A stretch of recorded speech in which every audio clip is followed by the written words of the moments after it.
advantage of all the opportunities given to you and get involved. Don't be afraid to participate and put yourself out there, even when it seems embarrassing. Work hard and take risks. High school flies by faster than you think. Ladies and gentlemen, Victoria Hoffman.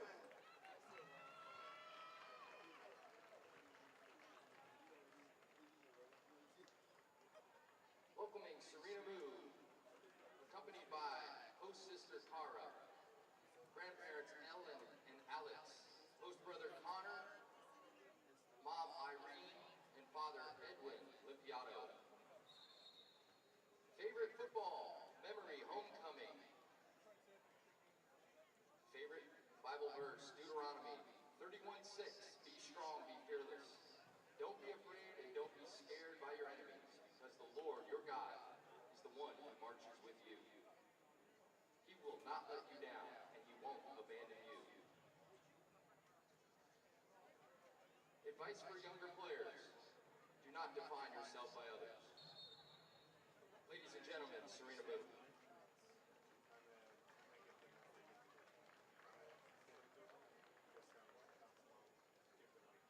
Next up, Armin Clayton.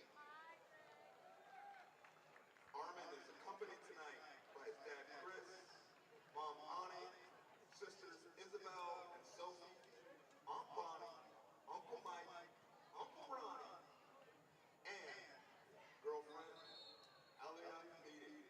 Oh, Elia.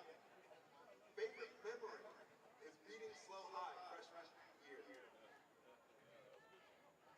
Favorite verse for Armin is Romans 8:28. And we know that in all things, God works for the good of those who love him, who have been called according to his purpose. Armin's advice to the underclassmen: push yourself so hard that you don't even think you can go there. Ladies and gentlemen, Armin Clayton.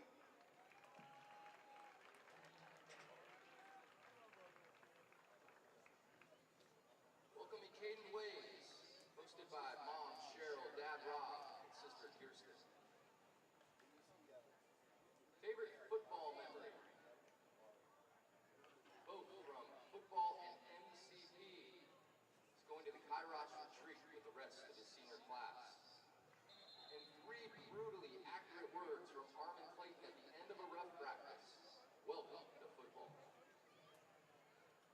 Favorite Bible verse, Isaiah 40:30-31. Even youths grow tired and weary, and young men stumble and fall. But those who hope in the Lord will renew their strength. They will soar on the wings like eagles. They will run and not grow weary. They will walk and not be faint. And advice to younger players: stay true to yourself. Always persevere, and in the wise words of Mr. Daniels, do your homework, eat your vegetables, and do something nice for your parents, or else. Ladies and gentlemen, Caden Ways. I wasn't going to go live with this. Next up is Carter Rowe. Carter's joined by his mom, Stacy, and his dad, Mark. Carter's favorite football memory is when we beat Porterville to advance in the playoffs. His favorite verse, Philippians 4:11. I am not saying this because I'm in need, or I have learned to be content, whatever the circumstances.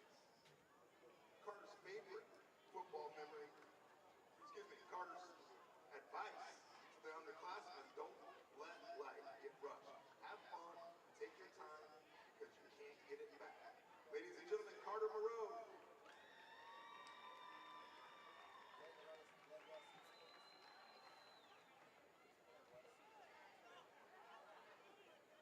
Next up, Champ Morrison.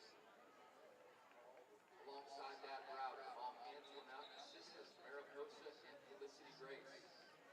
Brothers JB and Tank alongside. His favorite football memory, beat Bishop Diego. In the Bible verse, Romans 12:2, do not conform to the pattern of this world, but be transformed by the renewing of your mind. Then you will be able to test and prove what God's will is, his good, pleasing, and perfect will. His football advice for his younger teammates: play ball and go to office hours. gentlemen, champ Morrissey. Next up, Micah, Ethan Orozco. Ethan is joined by his dad Rudy, his mom Natalie, and his brother Seth. His favorite football memory is scoring his first touchdown freshman year on the road at CPC. Ethan's favorite verse is James 1:12.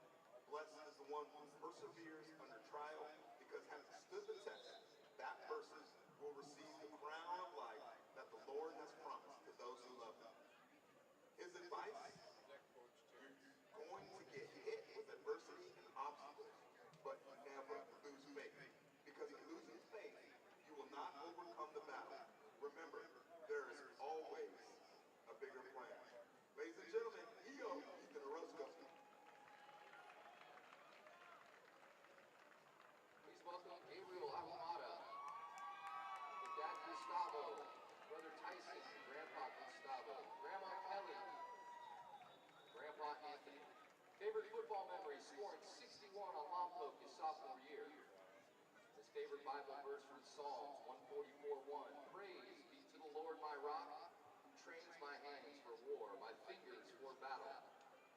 And for younger teammates, trust the process, trust your instincts, be quick and smooth, and do everything hard and fast. Ladies and gentlemen, Gabriel Ahumada.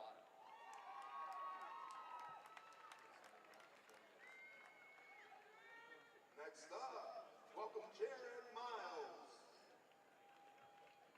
Jaron is joined by his mom Kaylee, his dad Brian, stepmom Maggie, brother Talon and Dominic, and sister Gianna. His favorite memory, camp weeks throughout the years. His favorite verse, Proverbs 3:5. Trust in the Lord with all your heart and lean not to your own understanding. His advice: don't take high school for granted. Make the most of it, because it will be over before you know it. Ladies and gentlemen, Jaron Miles.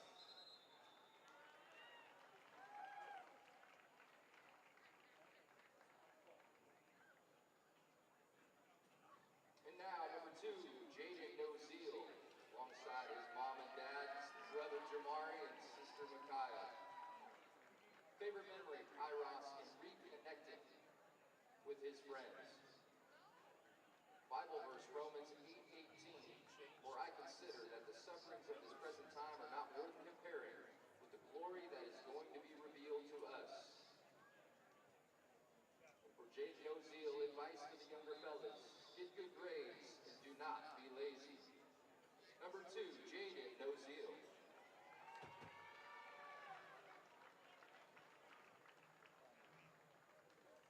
Next up, Jose Corona. Jose is joined by his mom Ann, his dad Jose, his sisters Ellery, Emmy, and Evie. His favorite football memory is his first varsity game. And his favorite verse, Philippians 4:13. I can do all things through Christ, who strengthens me. Jose's advice: stay strong no matter what happens. Ladies and gentlemen, Jose Corona.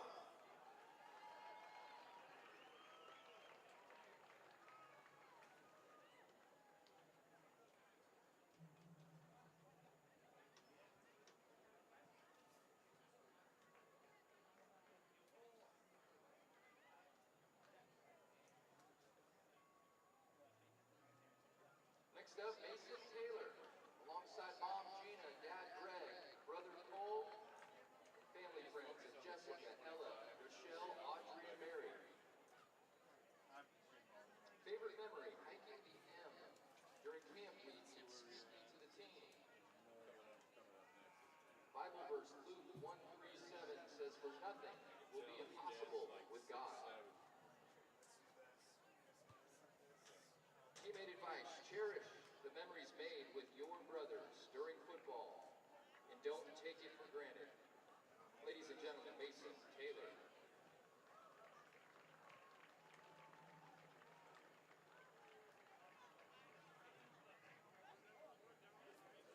Ladies and gentlemen, the big man, Matt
Sister Isabel, Aunt Raquel, Tia Lori, Uncle Aaron, Aunt Sarah, Aunt Dana, and Cousin Dalton. Roman's favorite MCP memory, Kairos. And Bible verse from Proverbs 27:17, as iron sharpens iron, so one person sharpens another. Maverick's cousin. Advice to younger teammates, do the hard things in life. Do not take the easy road, don't be satisfied with satisfactory, and stay hungry. Sometimes you have to toot your own horn because no one will do it for you. Ladies and gentlemen, Roman Medeiros. Grass Valley or something like that. I bet Dalton's been so long in the line that he actually can hold up his photo if he wants to. And now his Maverick's uncle and aunt Next up, moved to like Sean Rivas. Sean's joined by his mom Kim, his dad Dan, sisters Danny, and his grandparents. Sean's favorite memory, Thursday night dinners after practice with the team. Sean's favorite verse, Psalms 23:4. Yea, though I walk through the valley of the shadow of death, I will fear no evil, for thou art with me. His advice to the youngsters, be worthy and enjoy the game. Ladies and gentlemen, Sean Rivas.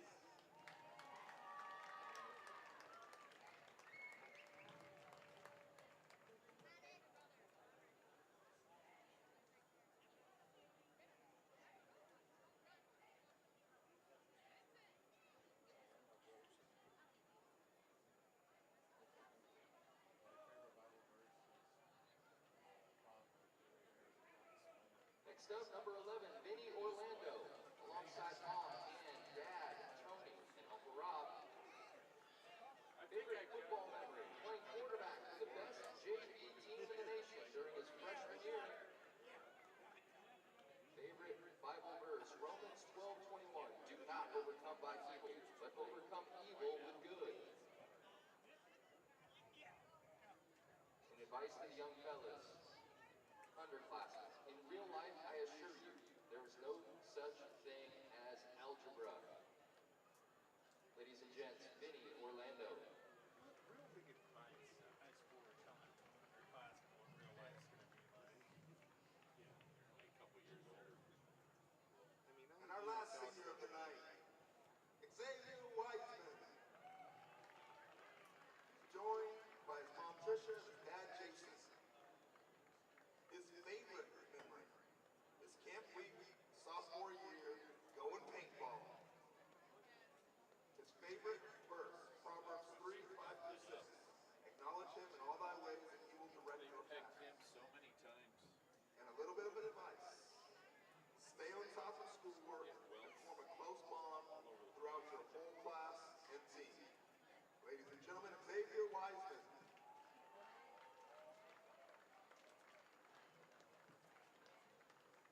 Let's give another round of applause to all of our seniors for all of their hard work, their dedication, their commitment. Thank you, seniors.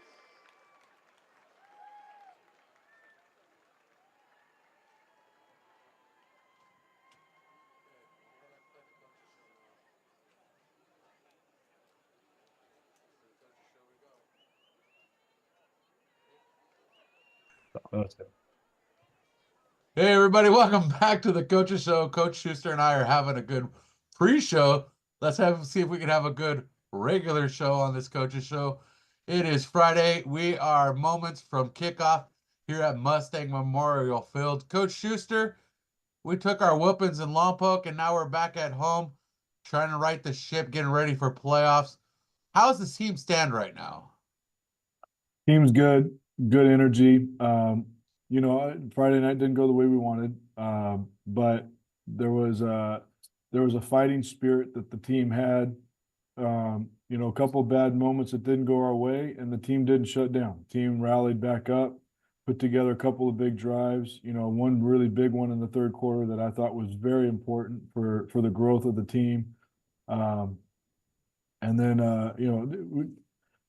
didn't execute in a number of areas like we wanted to, but you know, overall there's actually some positives that came out of it. So I'm not totally unhappy about it. And Coach, with moving on as we prepare for the final two games of the year, I know you look at one game at a time. So let's look at this next game. And the first question on the table is, who is our quarterback going forward? In the last three games, we've seen three quarterbacks: Thomas Glenn, Vinny Orlando, and Jose Corona. I know you and I have had conversations off the record up until now about looking at possible quarterback changes and rotating through and give people opportunities. And at this point in the season, the best way to do that is real game experience. So who is our quarterback going forward with the Mission Prep Royals? Yeah, no, it's kind of been the elephant in the room for sure. Thomas, a couple weeks ago, Thomas came up to me and asked me approached me about the idea of him moving to wide receiver, and his feeling was do this. And I was very proud of Thomas for thinking about the team that way. Definitely kind of put us in a little bit of a bind in terms of like how we're going to structure this out. But like you said, the only real way to do this in the middle of the season is if we're going to move Thomas to wide receiver, then that means we're going to have to essentially do a very, very short quarterback competition and make sure that whoever takes over and moves forward to drive this team through playoffs, that the team has complete and total belief and buy-in and who's leading that team. And it's not as simple as just going, oh, we're just going to name another kid the starter. We could have done that for Vinny. We could have done that for Corona. There's actually another young man in the program that we very easily could have promoted and said, hey, you know what? Now you're going to be the starter as well. But eventually what would have happened is the team is sitting there looking and going, hey, you know, are we really bought in on this kid? And there's a little bit of the only way you can really see that happen is actually kind of going through hard times with that person. Like you got to actually rep it out. And so we've never made a decision on a quarterback. The team always does. And you can always tell when the quarterback walks into the huddle and the team energy picks up, there's the belief that picks up, and you automatically know that's the guy. And so I continue to stick by that belief. I believe it's the best thing long-term for how you pick a quarterback. And so we made it very clear at that point, Jose Corona and Vinny Orlando were going to go compete for this job. And that way the team would have a clear decision and a clear leader that they had essentially chosen. And then that's the one that we're going to push with the rest of the way. So last 2 weeks, it's been Vinny against Carruthers, Jose Corona against Lompoc, and we made the decision on Monday as a staff. Vinny Orlando is our starter the rest of the way. And so we really felt like Vinny did a great job leading the team. Was very efficient with his throws. Jose was as well. But again, like I said, the team energy, the team focus, and the ability to move the offense the way we need it to be done is happening better with Vinny. And so Vinny's going to be our guy moving forward. So Vinny Orlando gets the start tonight against the Paso Robles Bearcats coming into town to face your Mission Prep Royals here at Mustang Memorial Field. But before we get to that, Coach, let's talk about another elephant in the room, the big one, the playoffs. Yes, I said playoffs. Coach, you need 4 wins this year to get into the playoffs. Mm-hmm. The team's currently standing at 3-5, 0-2 in the Mountain League.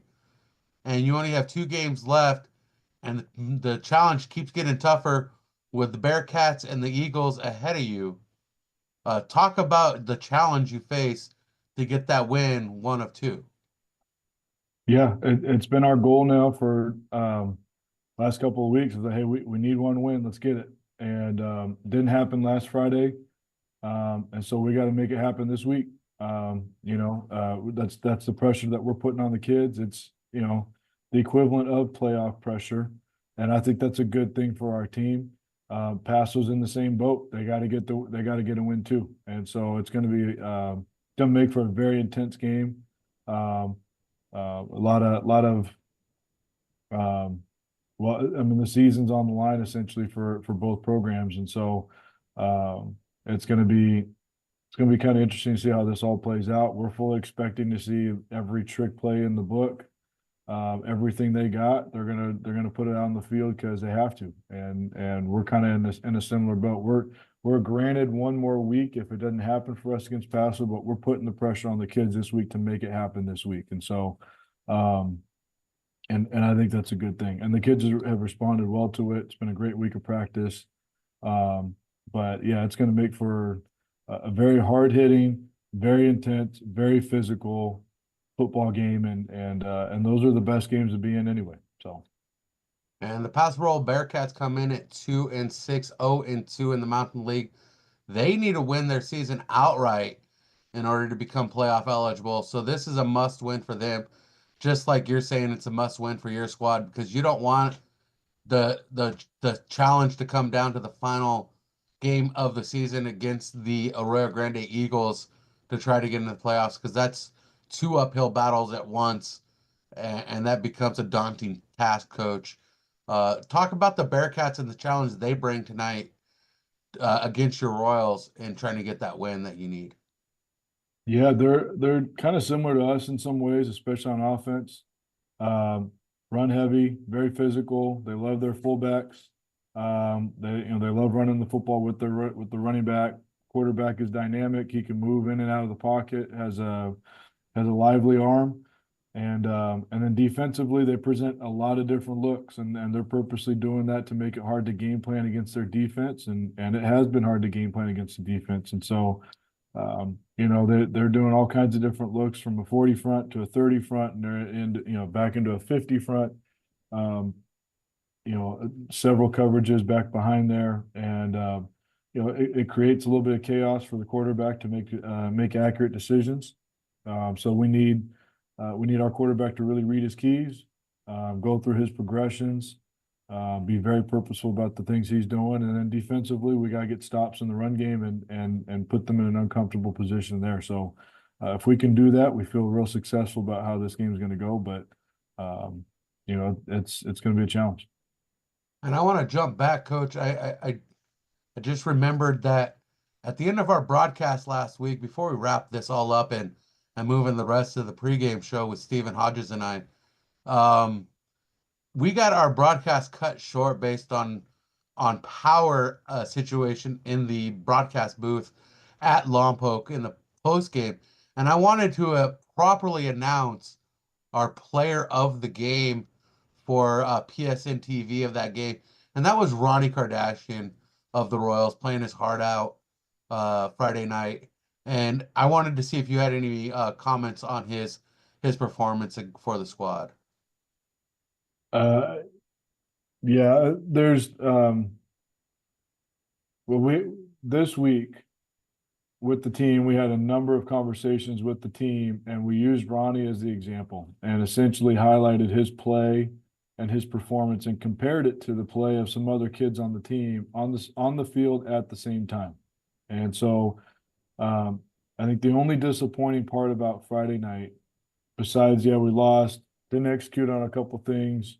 There were a couple of plays, fortunately not many, but there were a couple of plays where our kids all 11 did not give full effort. And that's not typically been how we operate. I'm proud to be able to say that, but it's also been frustrating that has been a reality at times this year. And so watching Ronnie compete and play the way he played, where people are trying to block him on defense and he's getting through 2-3 people at a time, and he's going and making the tackle and beating people to the ball.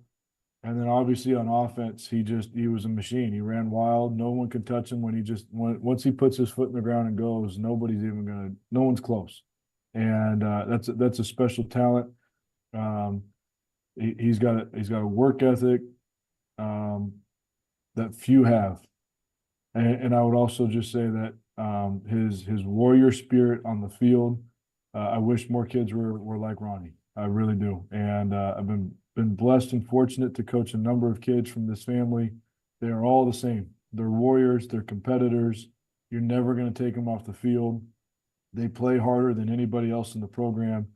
And I think it really speaks to the family, the Strauss Kardashian family, and everything that they stand for, and the way they've raised their children. It's a special family. It's a special legacy that they have, and very thankful and honored that I get to coach Ronnie. Coach, I appreciate those kind words for Ronnie Kardashian today. I wish we could have got those in last week, but our broadcast was cut short, so we wanted to give him his 5 minutes of time to recognize him for his performance last week. Mm-hmm. And any final words before we let you go to get ready for kickoff?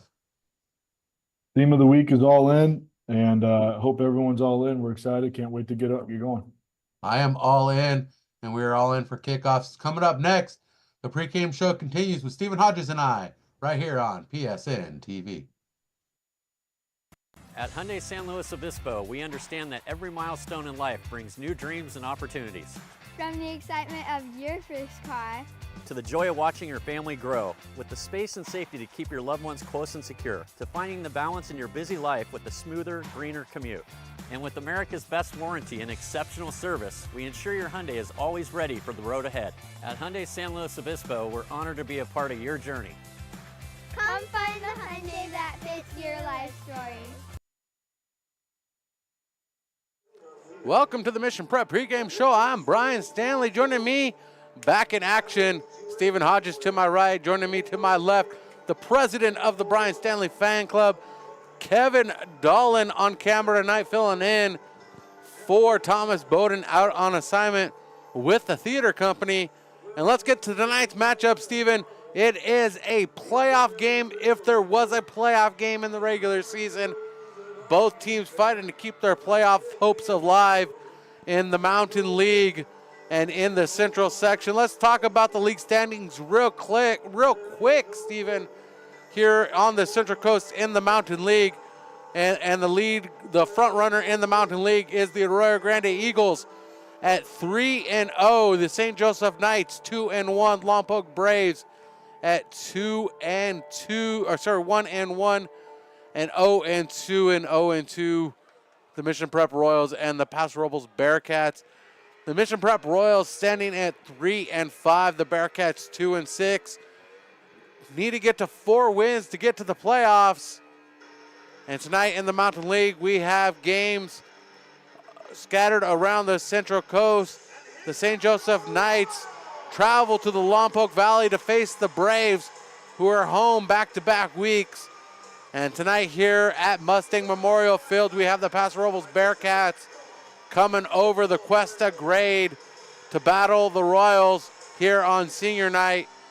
And then traveling to Salinas, the Arroyo Grande Eagles sitting at 7-1 on the regular season in non-conference action, in intersection action. And Steven, I'm going to hand the controls over to you.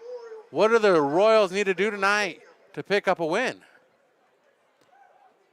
Sorry, just trying to make sure I'm not.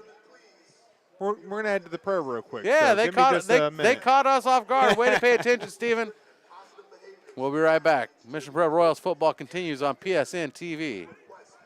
California Fresh Market is more than just your local grocery store. A full-service deli featuring premium Boar's Head meats and cheeses, handmade take-and-bake pizza, fresh salad and olive bar, gourmet cheese department perfect for any occasion, sushi rolled daily, organic and locally sourced produce, wild-caught seafood, choice Prime and Snake River Farms American Wagyu beef, artisan sourdough bread, and full-service health and wellness. California Fresh Markets, the best on the Central Coast.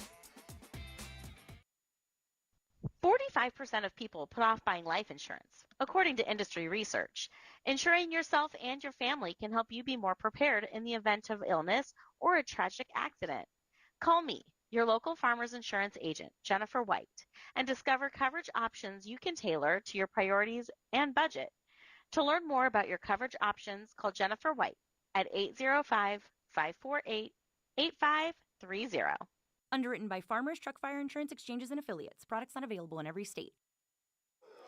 Well, they caught us off guard here as captains meet at center field. The captains for the Royals tonight, Armin Clayton, Carter Moreau, and then Maverick Bright. and Jaden Noziel. The captains for the Bearcats, Brandon England, Anthony Moretto, Hayden Rohde, and Matthew Amen. And we were waiting for the prayer. They went on to do some announcements. As we thought the prayer was happening, tonight's PA announcer is the head basketball coach, Terrence Harris. And the Royals will receive the opening kickoff to kick action off here tonight. And we've yet to have opening prayer or the national anthem. And it looks like we're about ready to play some football. Yeah, it looks like it. So to answer your question before we went to break, as far as what Mission Prep needs to do in this game, it's really going to be a game about control. Paso Robles moves the ball. There's the rise as we get into it. But Paso and Mission are both teams that like to grind the ball out. So we'll see how this goes.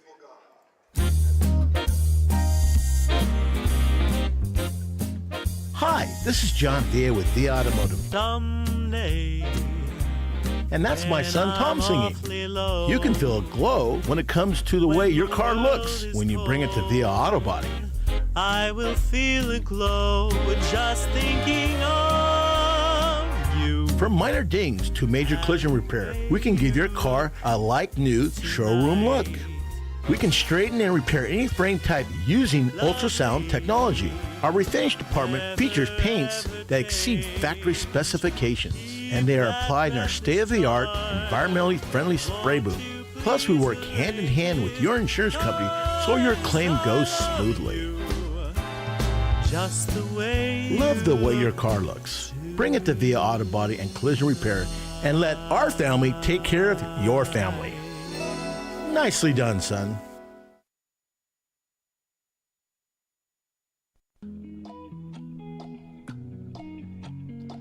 Old San Luis Barbecue, a proud supporter of Mission Prep football. With 2 locations in SLO, Old San Luis Barbecue Company is the local spot to enjoy the best barbecue on the Central Coast. Check out their locations on Higuera and Broad or order delivery with a third-party partner at Old San Luis Barbecue Company, proud supporters of Royals football. Sunday Car Wash is a proud partner of Mission College Prep football with 4 locations on the Central Coast. Find out why they were voted the best car wash in SLO. They offer an unlimited membership for as low as $19.99 a month that includes perks like free beverages, towels, and air fresheners with every visit. Sign up in person or online and get 50% off your first month. That's Sunday Car Wash, a proud sponsor of the Royals. Tonight, here is senior night at Mission College Prep, honoring all their seniors on the varsity roster. Off the top of my head, Armin Clayton, Jaden Noziel, Carter Moreau, Vinny Orlando, and Maverick Bright. Just some of the captains off the top of my head. You know, Sean Rivas as well. Champ Morrissey, there we go. Gabe Ahumada. They're just going to just throwing out some names. Keep going, yeah. Just throwing out Ethan. Xavier Wiseman. Yeah, Ethan Orozco, I think we mentioned. Yeah, Ethan Orozco, EO. There we go. Mason Taylor. Jose Corona, who got the start last week. And we're ready for some football. I love the fact that, you know, the man in the booth is the head basketball coach here at Mission College Prep. He's always wanted to be good on the mic, and here comes the kickoff from the Bearcats to get us going in Mountain League action from Mustang Memorial Field, and the kickoff from Gabriel Mendez, and back to receive Noziel and Thompson for the Royals, and it takes a bounce into Noziel's hands, shakes one up the middle, spins around, and is down at the 29-yard line. It is going to be a 1st and 10 for the Royals on the first drive of the night with 11:55 here in the opening frame. Well, these are two possession-focused teams that are really going to be trying to ensure that they have as few turnovers, few unforced errors as possible. You know, this is going to be less about getting a number of plays up as it is about eating the clock. They're really going to try and limit the number of possessions as much as possible. And 1st and 10. And up the middle. And that's a good gain on a first down for the Royals. Carter Moreau with the carry. And that's a 6-yard pickup for Moreau. Just getting it right through the middle to Carter Moreau, pushing through that shallow split back look. It's such a good formation for the Royals, particularly when they're deep at running back like they have been this year. Well, I did my math wrong. It was a 5-yard pickup. And a handoff up the middle again. That's a short gain. And somebody in the senior presentation said, you don't need algebra. I think you do. Because obviously my math is not working here tonight. I went a 6-yard pickup. It was a 5. That's a 2-yard pickup. I can get that one. I'm only on one hand. I use algebra quite a lot in my day-to-day work. I feel like there's a lot of hate for the subject. That's actually one of the most fundamental things in American arithmetic teaching.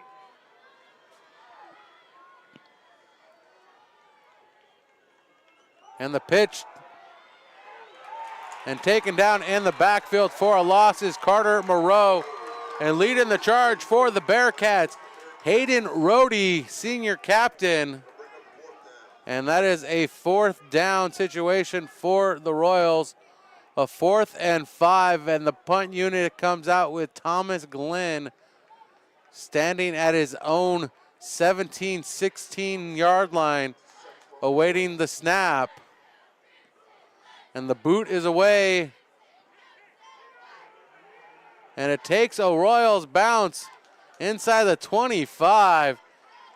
And trying to blow on it is Deuce Kellogg, trying to get an extra inch out of it.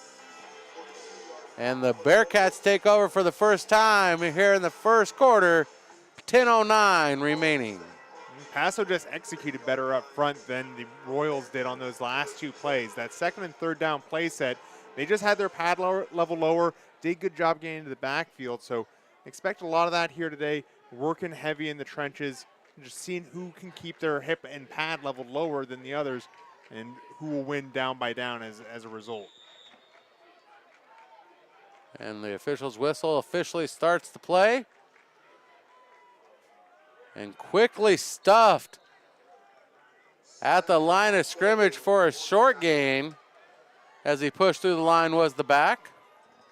Happened so fast I didn't catch the number on that one, Steven.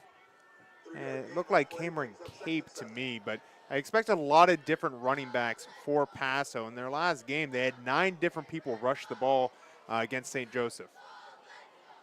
And a handoff on the sweep to the near side. Gains enough for the first down. Trey Clark with the carry. And that's a first down out to the 35-yard line for the Bearcats. Mission had a short experience with this setup against Carruthers, you know, multiple option type of offense. Really modernized, using a lot of different backs and wide receivers to get some sweep action in there. And the ball comes out to the near side to Casson Williams. And Williams gains about a yard on that one. And that brings up a 2nd down. Kassim Williams, one of the lead backs for this Paso Bearcat backfield. 58 rushes for 272 yards coming to this game. 4.7 yards average. They're only getting 1, though. It's going to be a sweep again to the wide receiver, Trey Clark, in the formation. I lost the ball. I was trying to find it. Forgive me on that one as I went silent. I think I've had a little bit more experience with these types of offenses. It's no worry at all. During my time at Fresno State, we did a lot of work against Air Force in New Mexico, both of which were running the triple option at the time. So you get a lot of these types of motions and movements, all the orbit motion. It's a whole thing. And Trey Clark loses a yard, 3rd and 10 for the Bearcats. And rolling out of the pocket is the quarterback, and Maverick Bright on the chase, and he's bumped out of bounds by Carter Moreau. Marcus Garcia gains a couple yards, but the Bearcats now facing a 4th down in their own territory. You know, Marcus Garcia, a real dual threat quarterback back there, not able to get the yardage he needed for the first down, but they expect him to pick it up as this game goes on. He averages about 6 yards per rush and really can throw the ball as well. So not the drive that Paso wanted after they forced a 3-and-out, but at least they got that first down, something Mission has yet to do in this game. And the punt unit is blocked by the Royals. That's Armin Clayton. And the Ginger Hulk with the blocked punt. And the Royals gain possession well into Bearcats territory at the 34-yard line on the Ginger Hulk block. And that nominates him for our player of the game automatically. I mean, he ran straight through the formation to get that block. I think there's a little confusion. When you're running those up backs in the block, you're expecting them to have some assigned blocking. They just let Armin Clayton run through.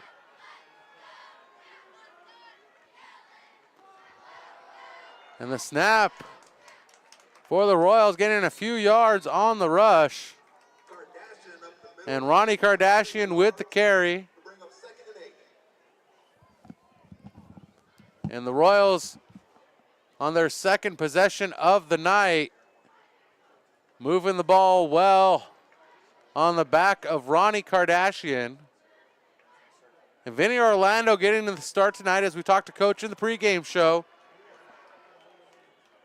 Going up in head-to-head competition in back-to-back weeks with Jose Corona earning the starting position.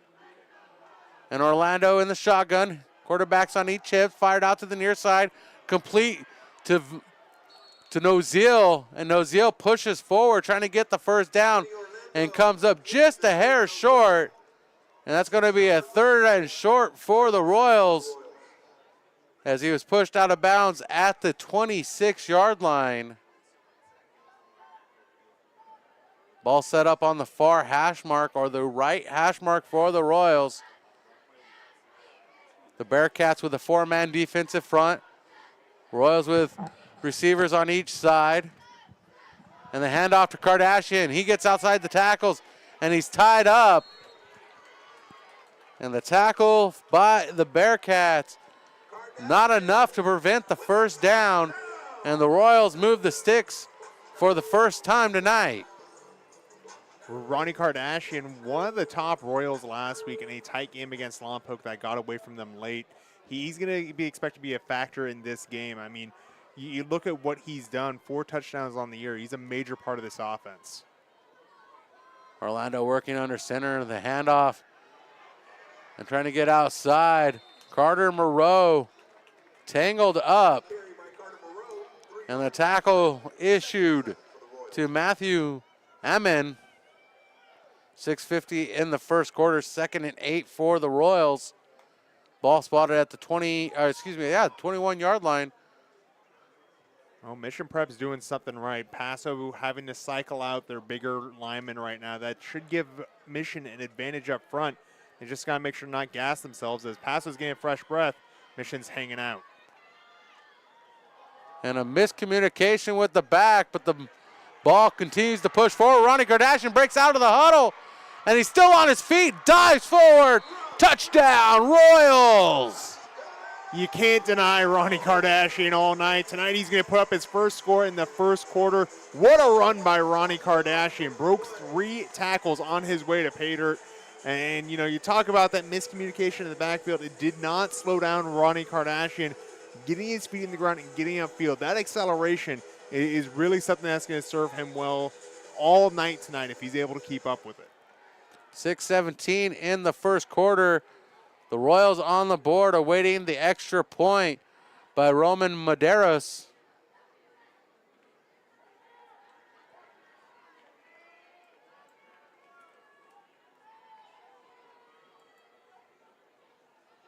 And the snap. And the low kick. No good. And that kick is blocked. And the Royals maintain a 6-0 lead here in the first quarter. Rudy Contreras is going to get credit for that. One of the big players there for the Bearcats. And you know, Mission Prep doing a great job so far this night.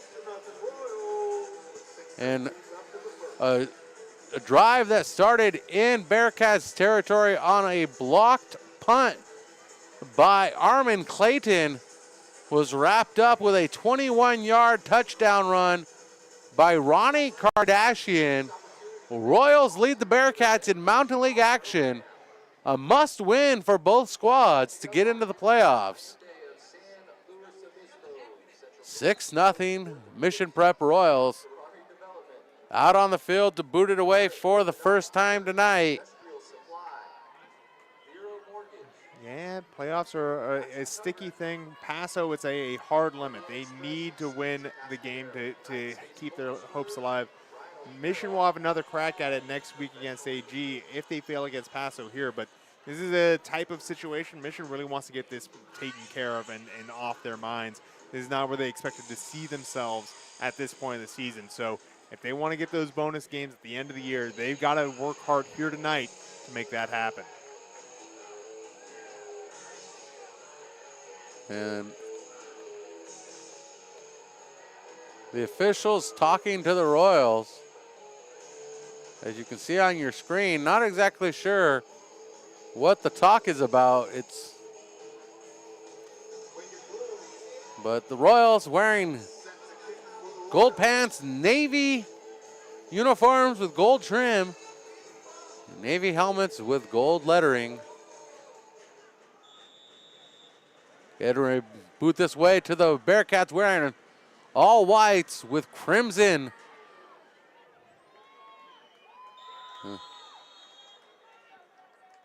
And a whistle.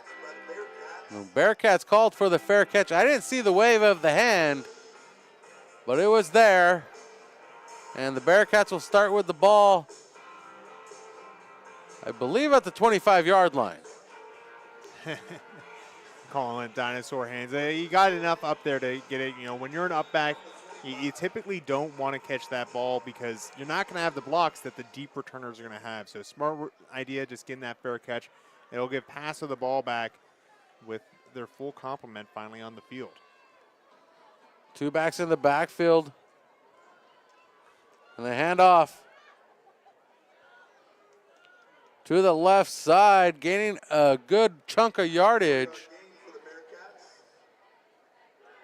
Each drive has started out the same way for both teams, just trying something at the A gap, maybe the B gap in this case, just trying to push through the middle of the defense, really keeping them honest and in their run lanes to start, and then trying to break it out to the side after that. Garcia working from under center, hands off, and tied up and taken down in the backfield by Maverick Bright is Cassim Williams. And Bright loses a couple yards on that one, making it a 3rd and 5 for the Bearcats. And just fired through the line, wrapped his man up around the hips, and threw him like a sack of potatoes. Why not a sack of onions?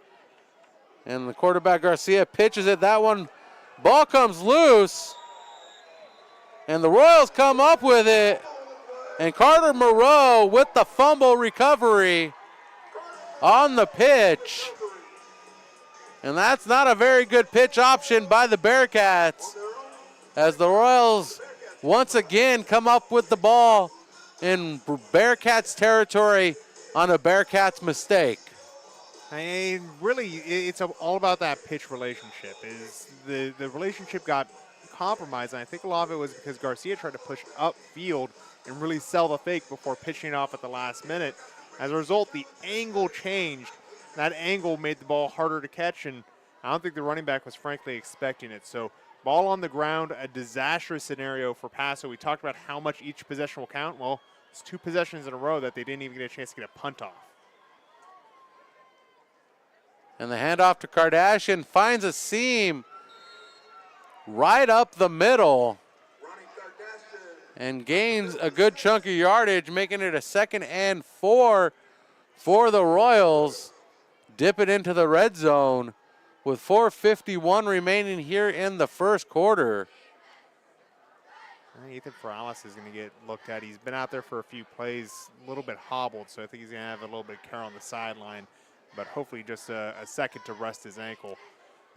Meanwhile, Ronnie Kardashian with a big play, just that power play right off the right guard, and got a huge chunk of yardage out of it. He's been making a lot out of a little this afternoon. Orlando standing in the shotgun. And the whistle's coming out from the backfield, from the left, from the right. I think the only one that didn't throw a flag was me. Well, we'll get you one day. I think as a jump by Jacob Martinez there, the right guard, just a little too eager, and I think that's because, well, fresh off the bench, really excited to go get some playing time and jumped as a result. But you got to be able to stand tall, especially as you're trying to push into the red zone.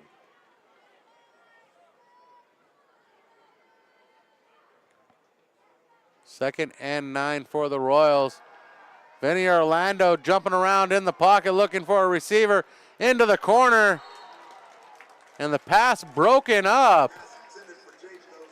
And Oziel, the intended target, broken up by the Bearcats.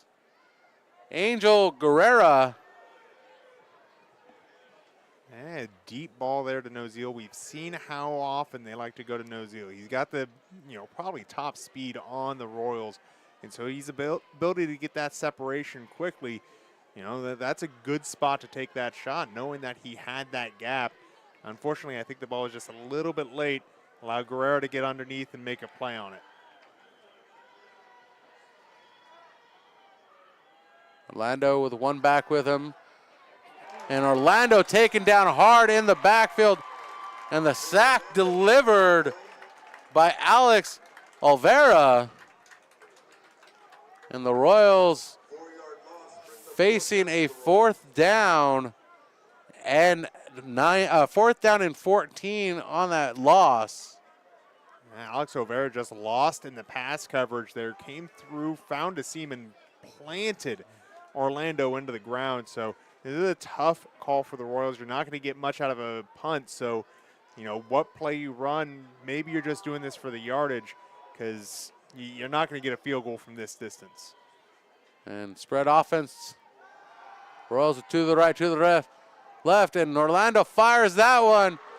And Noziel comes down with it. Call that a Hail Mary full of grace.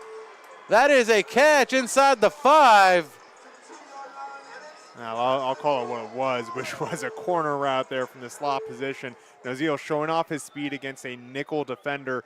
Got the separation, hit the split, and Orlando delivered a perfect ball. Only Noziel was going to catch that one. Big play on 4th down right when the Royals needed it. And the big play by Vinny Orlando, a quarterback with a name of a quarterback, if you had ever heard a name of a quarterback. Vinny Orlando under center, 2 backs in the backfield, receiver to the left, a receiver to the right, and he hands to Kardashian, who's looking for the end zone and still fights. And a Kardashian finds his way with the battle of 3 Bearcats on his heels. I mean, another battle into the end zone for Ronnie Kardashian. I think at this point he's saying, I'm going to get there anyway, guys. We don't need to do the slugging out. I'd like to have fewer ice packs on me after the game if it's all right with you. Another Warrior-style touchdown for Ronnie Kardashian. And 2:29 in the first quarter.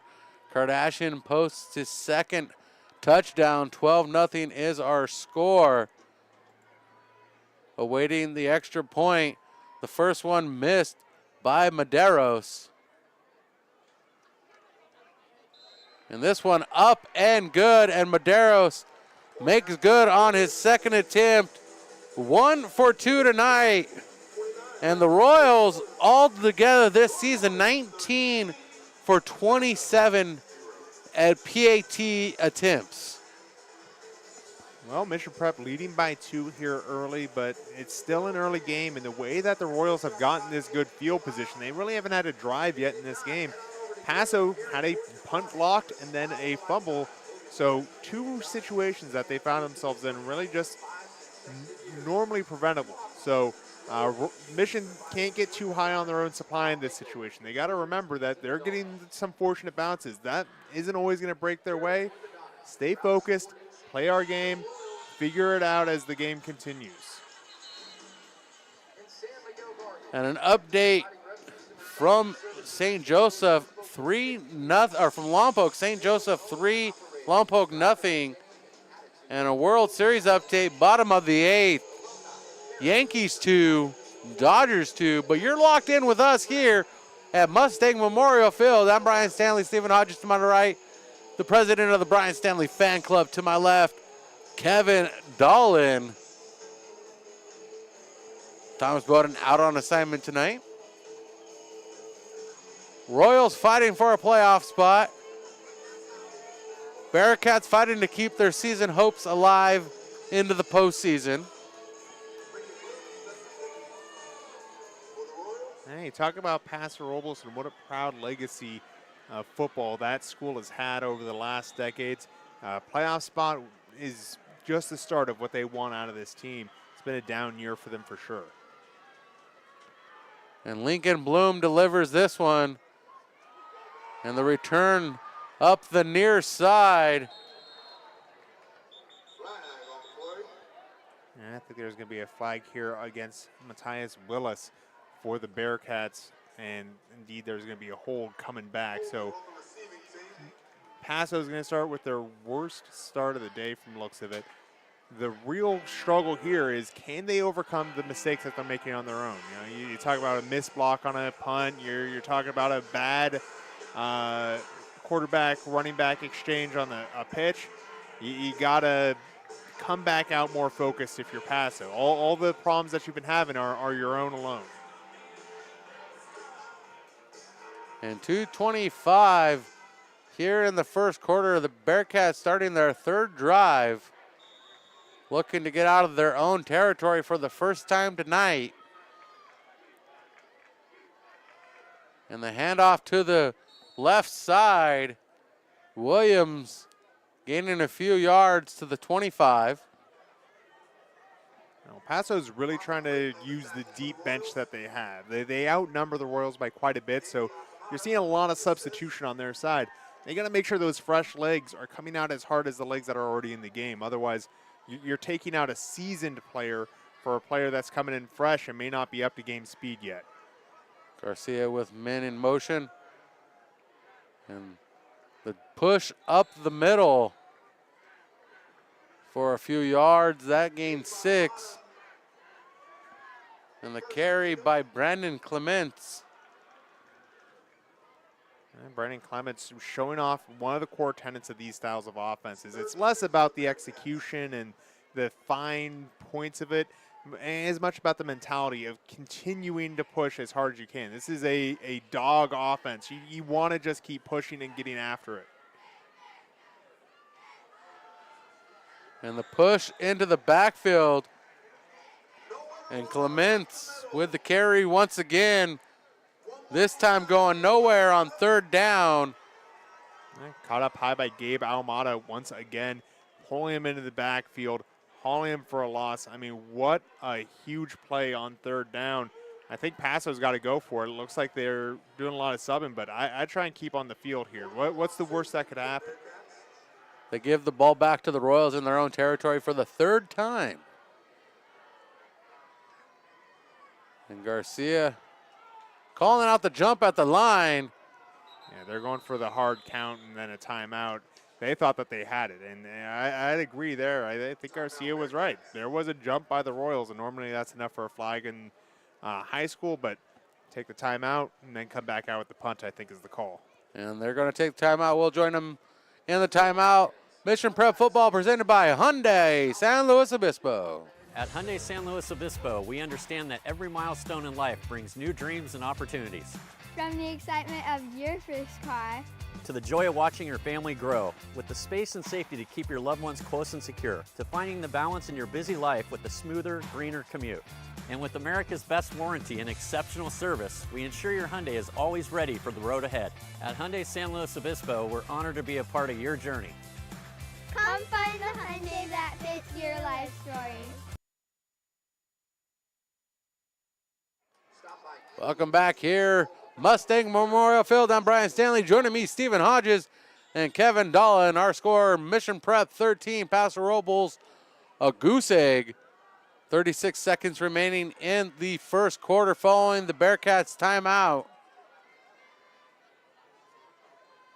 And Garcia rolls out of the pocket to his left, and he gains enough for the first down. A big hit delivered, but the Bearcats' drive stays alive with 29 seconds remaining in the first quarter.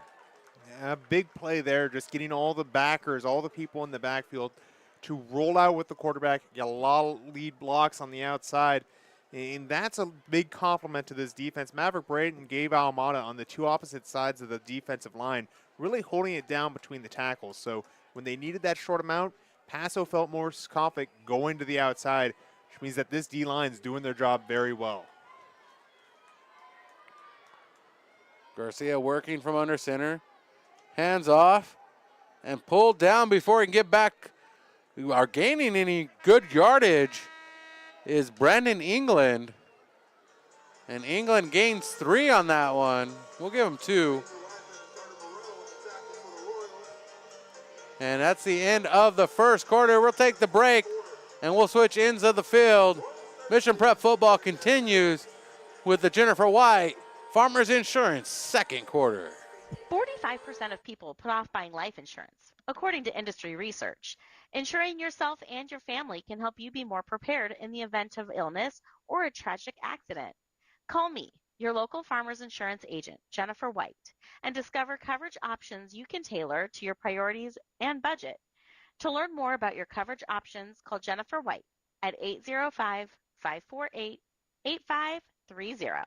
Underwritten by Farmers Truck Fire Insurance Exchanges and Affiliates. Products not available in every state.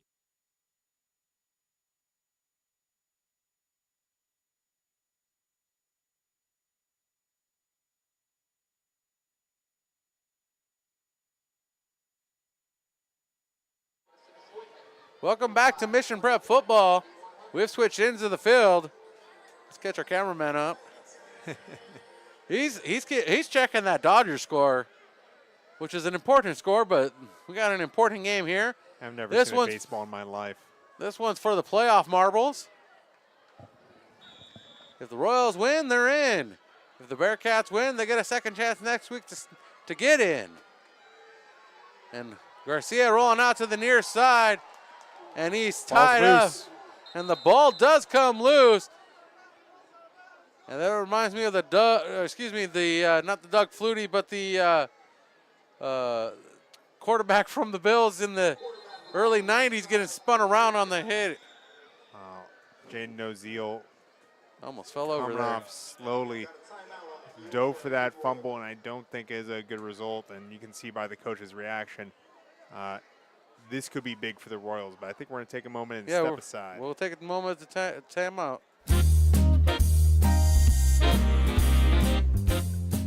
Hi, this is John Thea with Thea Automotive. Someday, and that's my son Tom singing. You can feel a glow when it comes to the way your car looks when you bring it to Thea Auto Body. I will feel a glow just thinking of you. From minor dings to major collision repair, we can give your car a like-new showroom look. We can straighten and repair any frame type using ultrasound technology. Our refinish department features paints that exceed factory specifications, and they are applied in our state-of-the-art, environmentally friendly spray booth. Plus, we work hand-in-hand with your insurance company so your claim goes smoothly. Just the way Love the way your car looks. Bring it to Via Auto Body and Collision Repair and let our family take care of your family. Nicely done, son. We're in the midst of the second quarter. Let's update that scoreboard for you. Keep everything accurate. And the snap by the Bearcats, dropping across the 50 for the first time into Mission Prep Royals territory. And heading back into the south end of the field for the, I would say, the fourth time today. Yeah, and it seems to be the rich side of the field as Paso crosses into Mission territory for the first time this evening, and Mission had done most of the work over there on the last quarter. And the handoff from Garcia to the fullback, it looks like that, Josh Willis. And Josh Willis with the carry. And if you look down the board on the roster, it's literally running back, running back, running back, defensive back, running back, running back, running back, defensive back.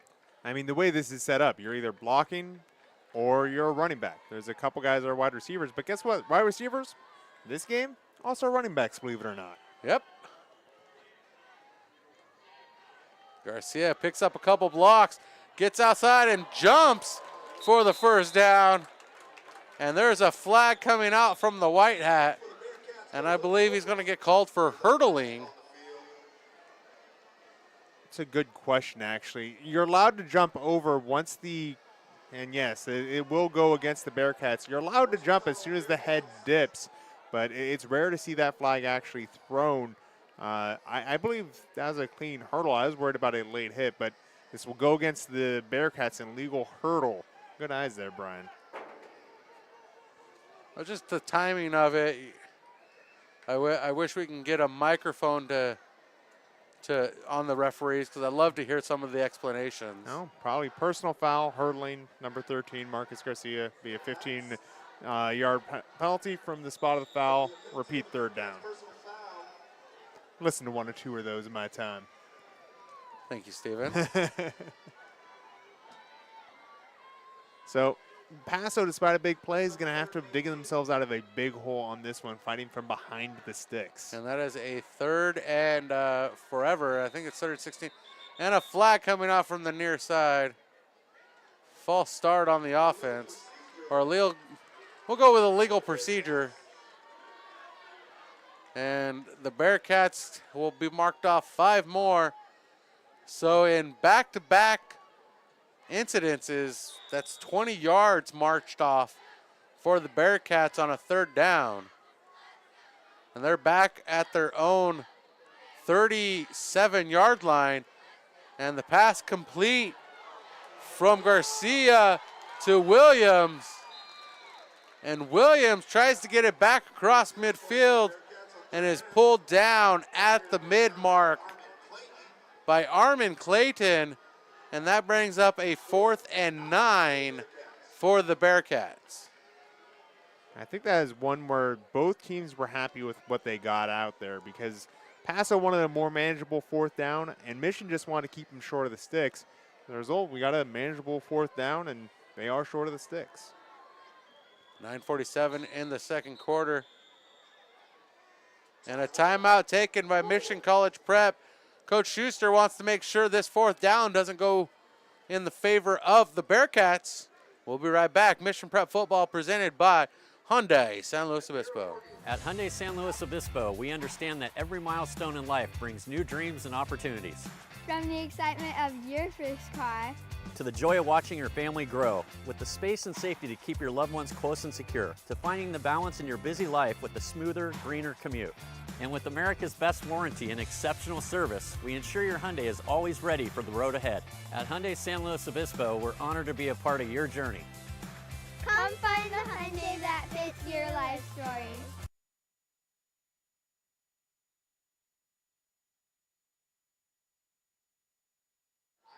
Welcome back to Mission Prep Football.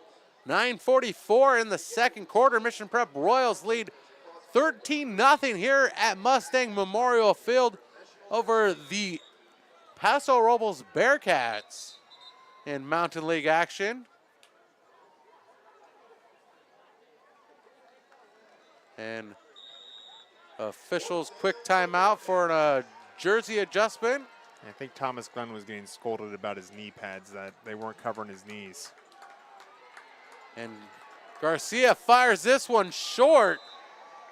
but over the head of Carter Moreau, so prevents the interception, but does not get the completion. That is a turnover on downs. And the Royals don't really start with the ball in anybody's territory because they're at midfield.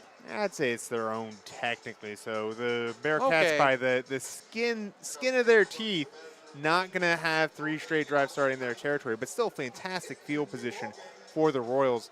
Trey Clark, the intended receiver on that last play, not particularly thrilled about how that went. I'm not sure if he broke the route wrong or the pass was just a no one, but Paso showing their capability to throw. That might come into play in a major way as this game continues if the margin between these two teams increases.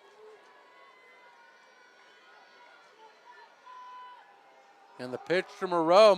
Moreau escapes the pressure in the backfield and gets tripped up at the line as the dive forward gains a yard. And tonight's second quarter presented by Farmers Insurance agent Jennifer White. Next time you're in the market for home, auto, business, life, any kind of insurance you could probably think of, I'm sure she could help you out. Get some quality insurance from a trusted team. 805-548-8530. 2nd and 9 for the Royals. Orlando with a running back on each hip. He fires this one quick to the left side. Thomas Glenn with the completion. And that's a 5-yard pickup. And that gets them into the down to the 43. And it's going to be actually a 3 yards for the sticks for the first down. Well, Mission likewise is going to be looking at potentially going for this on 4th down. So expect a setup play on this one.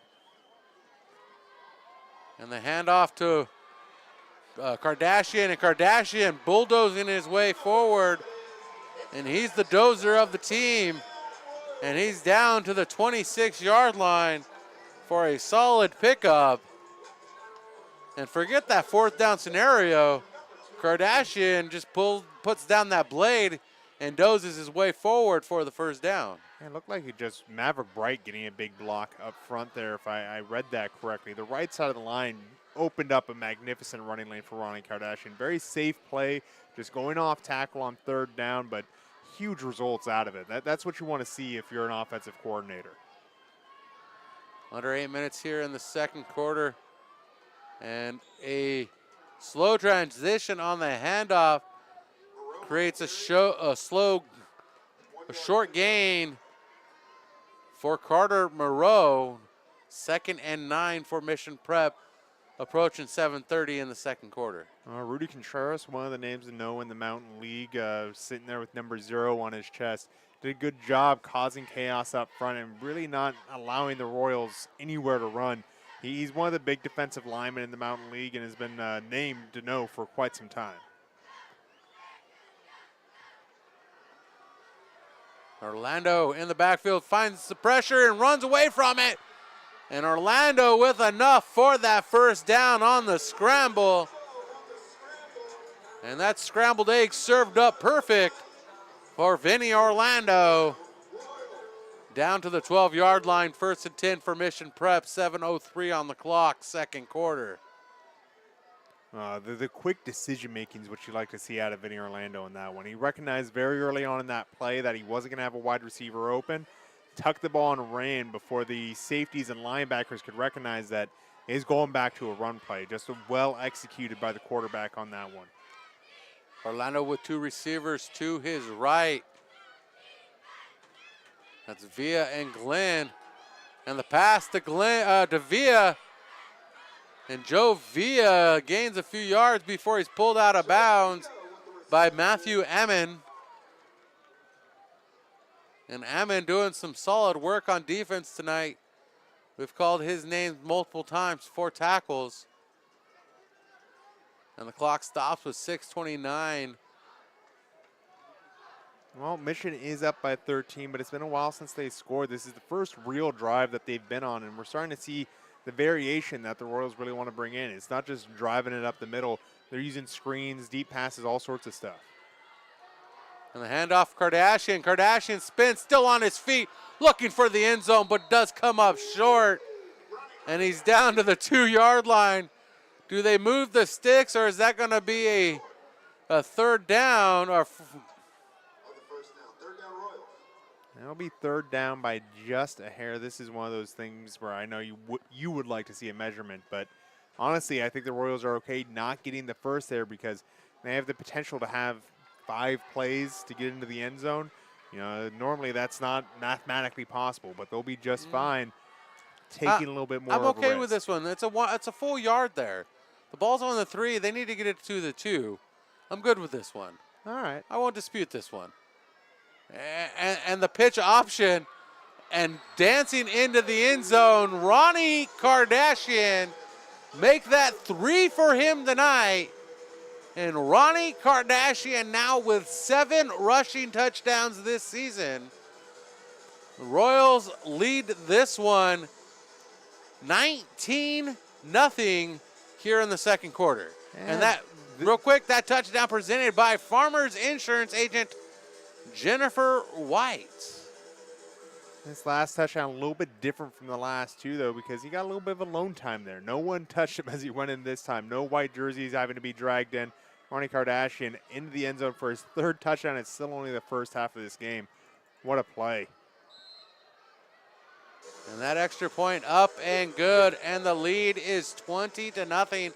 Royals on the board. We'll be right back with more Mission Prep football after this short break. Located off Highway 101, just minutes from downtown San Luis Obispo, Pismo Beach, and Central Coast Wine Country, book your next Central Coast stay at Madonna Inn. With 110 unique guest rooms, on-site restaurants, bars, bakery, shopping, hiking, biking, and day spa, Madonna Inn is your travel destination dream. Let's go Mission Prep. Let's stay at Madonna Inn.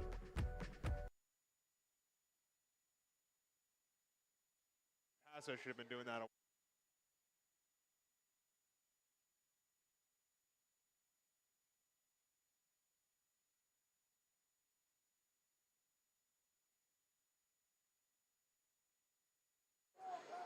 Welcome back to Mission Prep Football on PSNtv. Brian Stanley, Stephen Hodges, Kevin Dolan, all with you tonight here on the east side of Mustang Memorial Field. And the Mission Prep Royals getting ready to kick off following the completion of the hat trick by Ronnie Kardashian with a 21-yard touchdown run and 2 3-yard touchdown runs. The Royals lead 20-0 over the Bearcats of Paso Robles. And we're awaiting the kickoff following Kardashian's 3-yard touchdown run to cap off a 50-yard drive. Not just a hat trick, but a natural hat trick. Uninterrupted 3 straight scores for Ronnie Kardashian. A great start for the Royals here tonight. Really trying to keep momentum going, and next week's going to be a tough one against AG. Really get back on the right side. It's been a rough couple weeks for the Royals, as this Mountain League schedule has been a bear for everyone involved. I know we call him the Iceman, but we got to come up with a second nickname for him. He has to be like Iceman when it comes down clutch.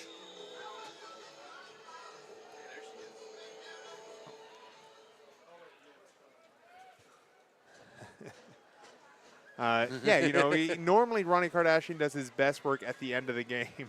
But tonight, as you say, coming out early as it's a surprise onside. And the Bearcats come up with it at the 39-yard line, as that one just slipped through the fingertips of the Royals. But like I said, sometimes, he's Iceman. He comes out with ice in his veins and shuts things down. But tonight he's coming in like a dozer, man. He's just dropping that blade and plowing through people.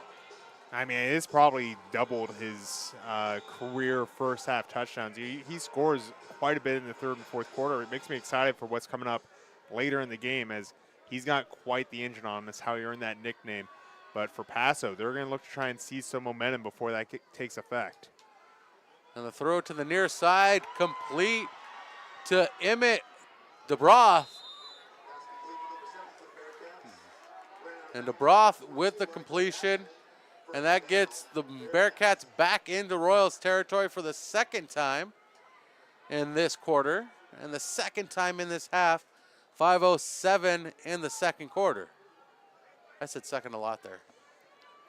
Paso's been doing a good job getting the ball on the perimeter. I wouldn't be surprised to see them use this screen game more, as they are setting it more into their spread option type styles. And the run out to the far side gains a good chunk of yardage for the Bearcats. There's Jonathan Drudding there, the receiver. They're just throwing that screen out to the field side and letting the receivers do the blocking. I mean, it's a similar thing as if they're just to run it. They've got the same set of lead blockers. They're just setting it up with the pass rather than the run. I like this setup. Same exact formation too. Trips to the field side, solo wide receiver to the right. And a flag coming out from the far side on the handoff to Williams. And Williams breaks off the chunk of yardage needed for the first down. But do they move the sticks based on the flag? It looks like a sideline warning against Mission Prep. So it's just a warning. They're going to issue it and pick up the flag. The next time that happens, though, it will be a penalty. So play will count. In some games, you see the sideline warning. In some games, you just see the penalty. It depends on the level of infraction. If you actually make contact with the referee as he's trying to move up the field, then they'll just issue the penalty. And Garcia standing in the shotgun, and the whistles come out. And the Royals call timeout with 4:16 remaining, leading 20-0 here in the second quarter. We'll be right back. It's natural to think that insurance is complicated, but as an experienced farmer's agent, I know a thing or two about helping make it easier by explaining your available coverage options. Whether you're looking to insure your small business, home, or motorcycle, I can help walk you through the process step by step. Call the Jennifer White Agency at 805-548-8530 to get a quote and learn more. Underwritten by Farmers Truck Fire Insurance Exchanges and Affiliates. Products not available in every state.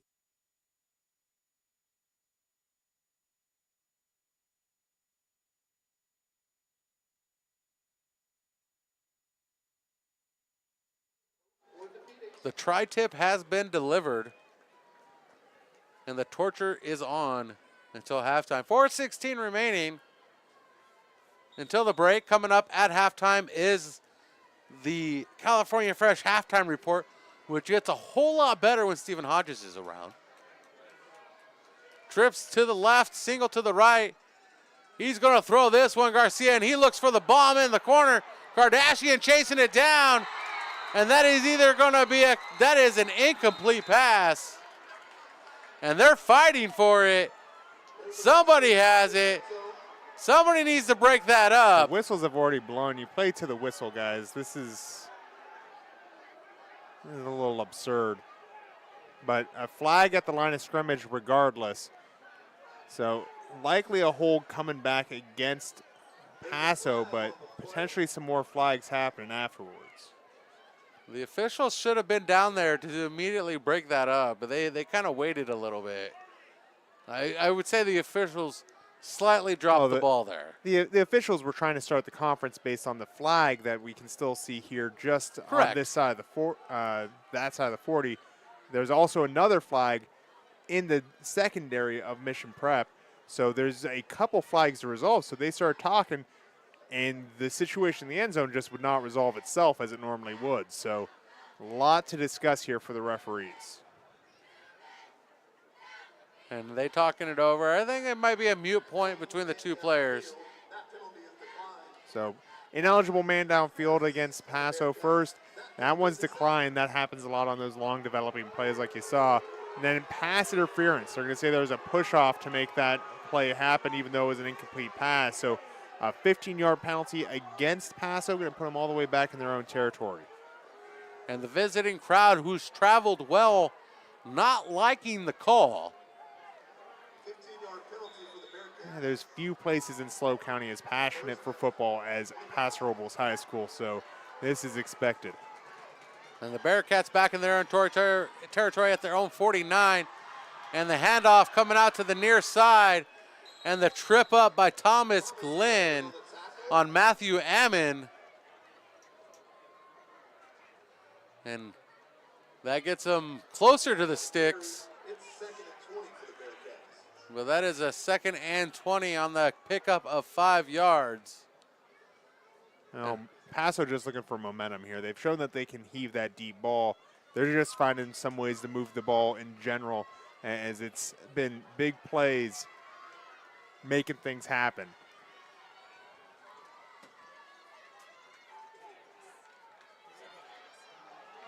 Another play is going to reverse back into the open field, going out with that. And Ammon carrying the ball out to the far side, a scramble, and they're back close to the first down. They can sniff the first down, but they're not there yet. They got 10 yards to go still. Yeah, a little less than 10 yards. They're back inside the sticks for this 3rd down. I mean, they dug themselves a deep hole with that pass interference call. They've dug themselves all the way out of it. They've just got to find a way to move the sticks here. And they did a good job getting back to the sticks, eliminating the 15-yard penalty. And the throw complete to the near side. And the catch by Ethan Rickard. And Rickard not able to get the first down. And the Bearcats facing a 4th down at the 29-yard line with 2:20 remaining until the break. When you've got wide receivers that are eager to block, that screenplay is real tough to stop. But Paso, take a timeout here. And we'll take a timeout. I need a beverage, so I'm going to take a quick break, and we'll be right back with more Mission Prep Football. California Fresh Market is more than just your local grocery store. A full-service deli featuring premium boar's head meats and cheeses, handmade take-and-bake pizza, fresh salad and olive bar, gourmet cheese department perfect for any occasion, sushi rolled daily, organic and locally sourced produce, wild-caught seafood, choice Prime and Snake River Farms American Wagyu beef, artisan sourdough bread, and full-service health and wellness. California Fresh Markets, the best on the Central Coast.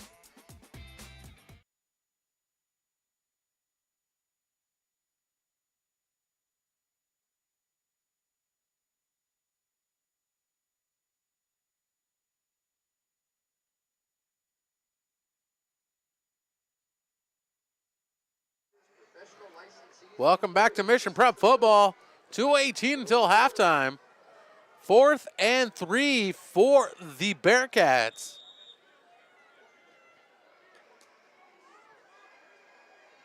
Man, this spread has been working for them. And the run up the middle, shut down by the Royals. And that is another turnover on downs. And the Royals will start with the possession, probably the final possession of the quarter, of the half, with 2:13 remaining.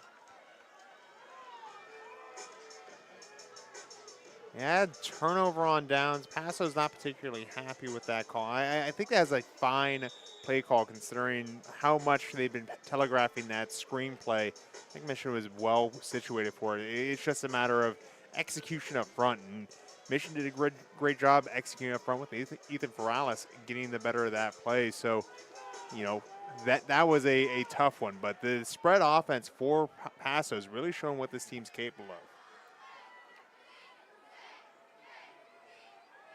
And the handoff to Moreau. Moreau outside the numbers and is taken down after a trip up, and Talon Freitas with the tackle. And Moreau had room for even more yards than we picked up there. They're going to give him a couple more than I expected, but he had the capability to get outside. So Ethan Freitas with a fantastic trip up, Talon Freitas. And the Royals with a quick pace offense, and the pass to Kardashian. Kardashian breaking multiple tackles yet again. And the dozer out to the 41-yard line with 1:34 remaining. here in the first half. And the Royals with 1 timeout remaining and plenty of time for Orlando to throw this one. He's directing traffic. That pass complete, and that takes the Royals out of bounds. And the Royals complete it to Deuce Kellogg. And the Paso only rushed 3, and for Mission Prep, they had 6 guys back to block, so everyone got a double team, and they just sat back. Plenty of time to throw the ball, and you know, that's all she wrote. I mean, you can't expect the defense to protect forever. They need to get some pressure up front.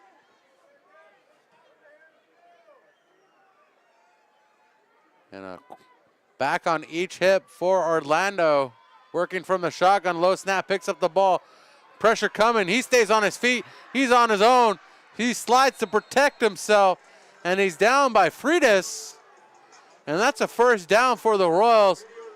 And a player we haven't seen on the field for a moment, Steven, a player we're probably not going to see the rest of this contest is Noziel, who's standing on the sideline on crutches.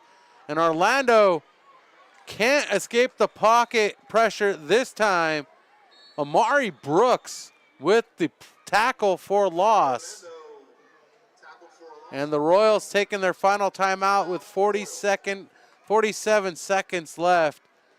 And at this point, Steven, if you're losing Jaden Noziel for the rest of the contest, how does that affect your game plan going forward if you don't have one of your star players? Well, first thing you do is you thank your lucky stars that you're up by 20 already, and you're not going to need the passing game as much as you might otherwise. The other thing you're going to have to do is find a way to slow down the passing game of Paso. Jaden Noziel does such a great job as an open field defender. We talk about his offensive capabilities. He's a fast guy out there, but that also means he's able to close in on those screen plays that have been so successful for Paso here at the end of the first half. So they're going to have to back up into a zone a little bit more and use a little bit more help and lean on one another, really communicate. You know, the defensive back position is one that you have to talk a lot, both defensive back and offensive line. If you're not communicating, you're getting beat. So it's really going to be about that teamwork and being true with yourself. If you don't think you can cover a guy, you're going to need to ask for help. That can be a painful thing to do, but it's what good teams do when they want to win a game. And coming out of the Royals timeout, 47 seconds left, the ball on the 33-yard line. It is a 2nd and 11 for the Royals on the shotgun snap.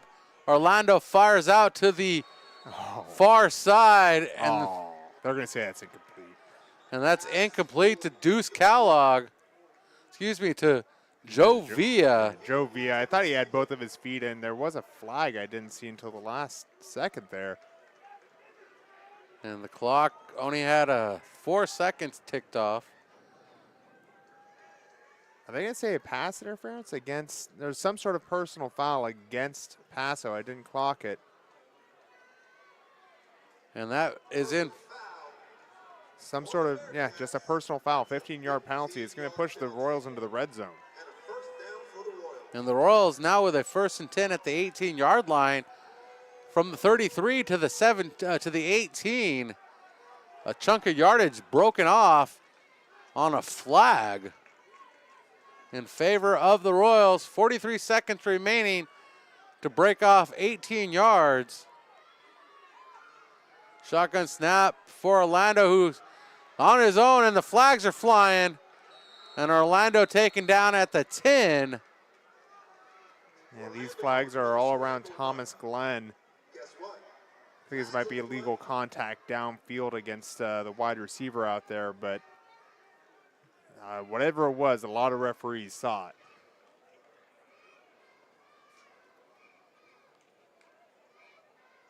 Just as easily could be holding the other way. They're having a conference about it.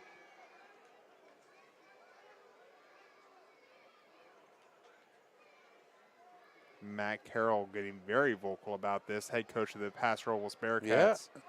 I'm looking at it through the binoculars, see if I get any insight. But obviously they don't zoom in far enough to read lips. And Coach Schuster now talking it over with the official. Well, they're going to be consulting him, so it's likely against the Bearcats, and so they're going to give him an option. But And this is probably going to incite rage in the visiting Bearcat fans. If it's against the Bearcats. It is, and I think it's going to be a, defensive holding. So that's what was happening with Thomas Glenn on the far side. He was getting held and fighting back against that hold. It's going to be half the distance to the goal, so it won't be enough for a first down on yardage. But it's already first down, so it'll be 1st and 1. You almost never see that. 1st and 1. Wait, it should be 1st and 1 because it wasn't a full 10-yard penalty. Yeah, first. All right, well, they'll give it from the 9. Okay, 1st and 1.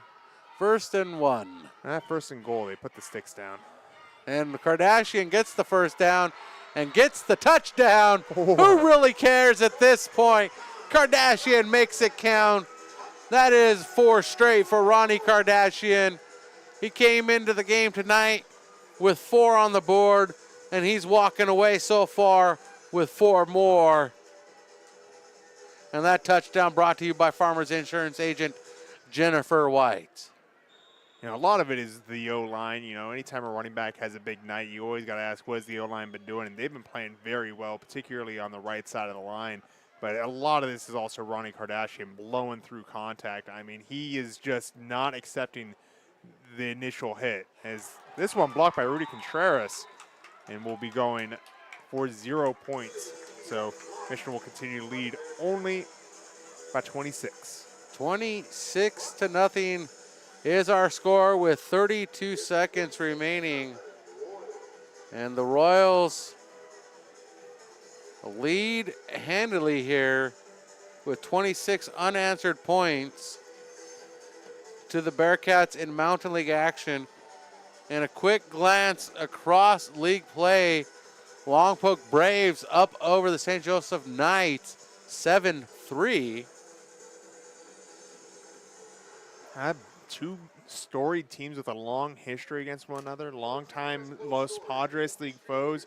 It took a long time for St. Joe to get its first win over Lompoc, and now they seem to have gotten real comfortable playing against them. Lompoc has had the green and gold number for some time, so it'll be fun to watch that one come to its conclusion here as our night continues. We'll keep an eye on that.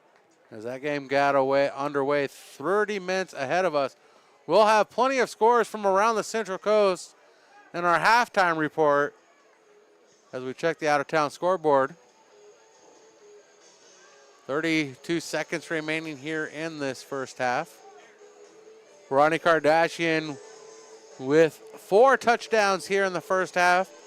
A 21-yarder, 2 3-yarders, and a 9-yarder, all on the ground.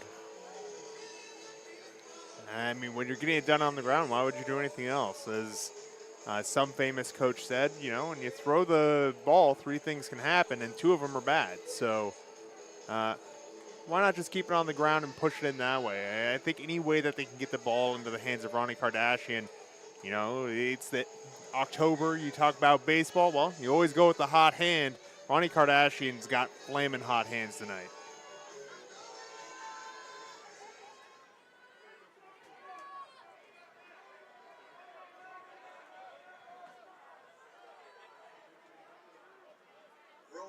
Set to kick for the Royals.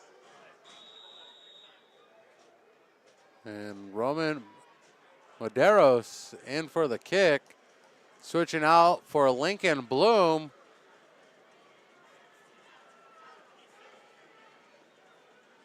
And the boot. This one's bouncing away. And it's recovered by Levi Stanko. And Levi with a short carry out to the 39-yard line. 27 seconds for the Bearcats to do something. I expect them to just run this one out and call it an afternoon. I mean, you know, at least at first half, because this has been very much one-sided for Mission Prep, and Paso will be getting the ball back. As Garcia rolls out, looking to throw this one deep. That pass complete, and getting out of bounds, Trey Clark. 21 seconds on the stoppage, moving the sticks to the Royals' 47-yard line. Well, a big play like that will certainly get you to change your mind. What a big move by the Bearcats getting downfield.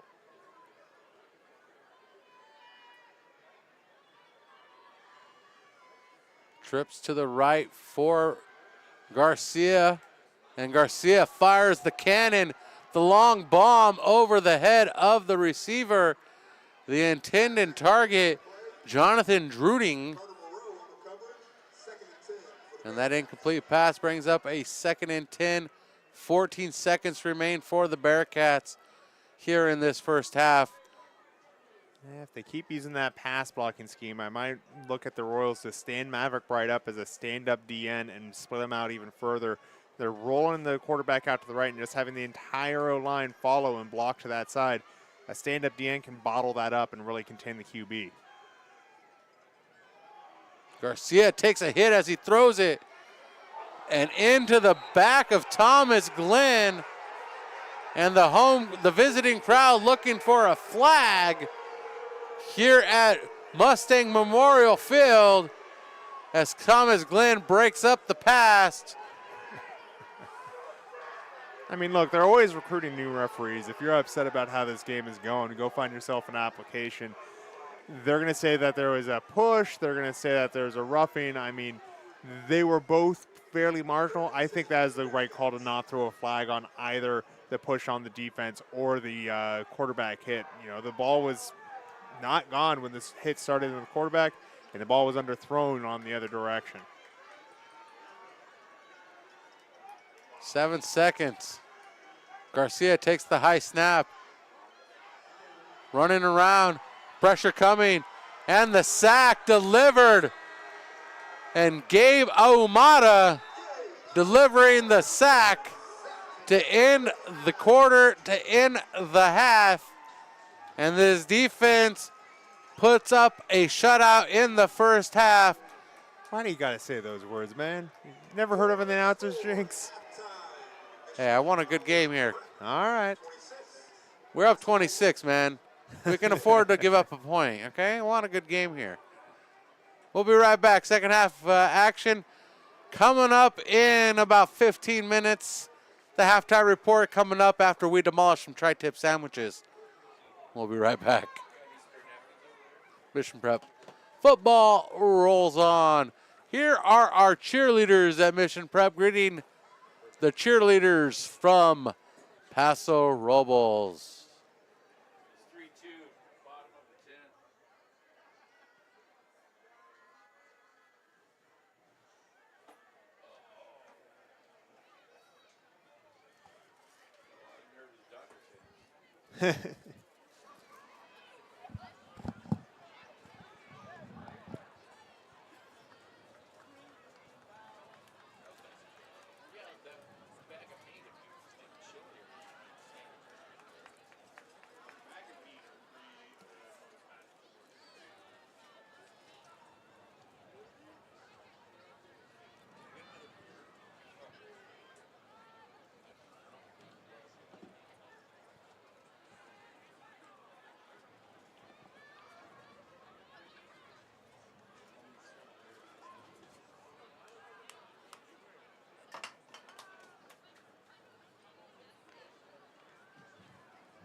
And on the field for your halftime entertainment, Coach Gracie's Cheer Camp.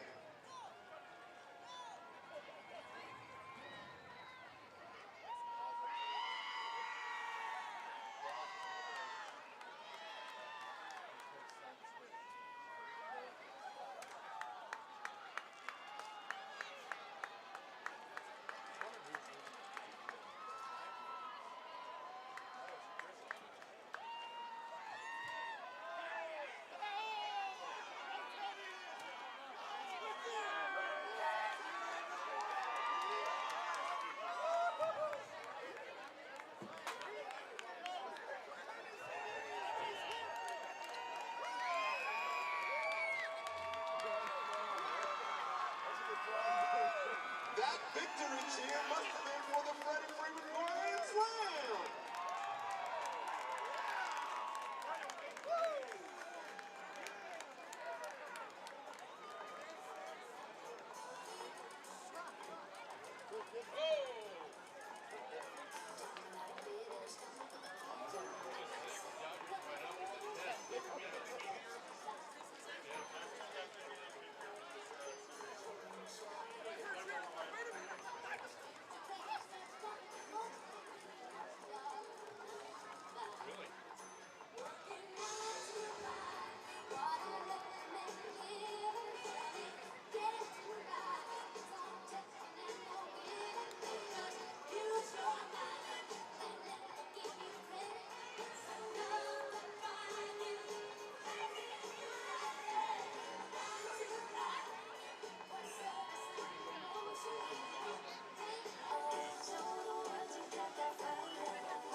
Welcome to the Mission Prep Halftime Report. We're going to make this one fast. We got 1 minute on the clock plus 3 minutes of warm-ups as the teams will come out of the locker rooms. I'm Brian Stanley. Stephen Hodges with me. Our tri-tip sandwiches presented tonight by Kevin Dolan, our camera operator. How great is this? He comes in, volunteers to be our camera operator, and then tells us he's ordered us tri-tip sandwiches to join us. Oh, that's that's all right. You don't need to hear me. Yeah, I can hang out. Let's go. You know, How awesome put is my that? feet up. It's awesome. It's great. Thomas, we've appreciated all your work, but you got to step it up. You come back in this booth, you got to earn your spot. Kevin's done an incredible job. Yeah, I think Kevin's trying to keep his spot now. He's like, I got my foot in the door. Let's not brown nose. That's not the right word. Let's butter them up because, the bread. Yeah. Let's butter them up with some buttered bread, some tri-tip. Let's fill the bellies. He got me the sandwich, the chicken sandwich. The pesto chicken sandwich. Chicken sandwich before the game because I was hungry. Oh, dude, this guy's earning his keep tonight as the president of the fan club. Let's check out the out-of-town scoreboard, starting with the Mountain League scores. Starting with the Mountain League scores, we'll take a look at the only team not playing Mountain League action tonight. That's number 1 in the Mountain League, Arroyo Grande, up in Salinas, playing the Central Coast section. You often hear, why don't you play in the Central Coast section? Well, because there already is a Central Coast section. It's just the wrong Central Coast. Arroyo Grande is is busy in the third quarter there, 32-12, the current score. The only other Mountain League game happening this evening, Lompoc at St. Joseph. They're deep into the fourth quarter now, 7-10. Lompoc trails St. Joseph as St. Joseph has taken control of that one once again. A great rivalry between those schools going back to the Los Padres League days. Of course, here we're leading 26-0 Mission Prep over Paso Robles. Taking a look around the Central Coast, Sunset League action. San Luis Obispo is visiting San Ynez. San Luis Obispo, the number 2 team in league, currently undefeated, I had them as visiting on my spreadsheet before I came out, but it says they're on the road here. Either way, 42-9, the Tigers lead the Pirates in that one. In what could be a very pivotal game as San Luis Obispo 2-0 in league action, Atascadero 3-0. They'll play each other next week. Let's take a look at Atascadero. Atascadero is visiting Morro Bay in non-conference action. Morro Bay part of the Ocean League. Atascadero part of the Sunset League. That game not reported on Max Preps yet, but it does transition us to the Ocean League. Currently, Templeton and Napomo locked in action. Of course, they're still scoreless here early. That could be the game for the Ocean League Championship as Templeton and Napomo are the last undefeated teams in the Ocean League. Templeton 4-4, Napomo 3-4-1 going into that game. The past presumptive champions, Cabrillo, lost their game last week. They currently lead Santa Maria in Cabrillo in the Village, 3-17. Of course, that game not being played in the Village. They don't have lights there. It is, in fact, in Lompoc at Houck Field. My thoughts to that was, I didn't realize they didn't have lights at it. I thought they were installing lights in the Village. Maybe, but they're not there yet, is my understanding. I think they're still splitting Houck Community Field, which also needs lights to be installed on there. Yeah, because their lights got condemned. They're still using them though. They just can't upgrade them. They have to replace them. Yeah, but they weren't using them last week. Yes, they were. They had the ones that they brought in. They had the home lights on as well. Okay. But they weren't fully lit because they have numerous bulbs that need to be updated, and that's why it's like the system's out of date and needs to be replaced. But it's still usable. They just can't do anything to replace what they have. But tonight's halftime report presented by California Fresh Market is your game day party supply headquarters. Pick up game day appetizers from the famous hot wing bar, California Fresh Market, a proud supporting sponsor of Mission Prep Football. And the Royals getting ready to step out on the field to boot this one away to kick off second half action. And I never change it to halftime. So according to our scorebook here on the screen, we're going to skip halftime. We're just going to skip to the third quarter because that's how awesome we do it. And third quarter action presented by Via Automotive. Their business motto is our family taking care of your family.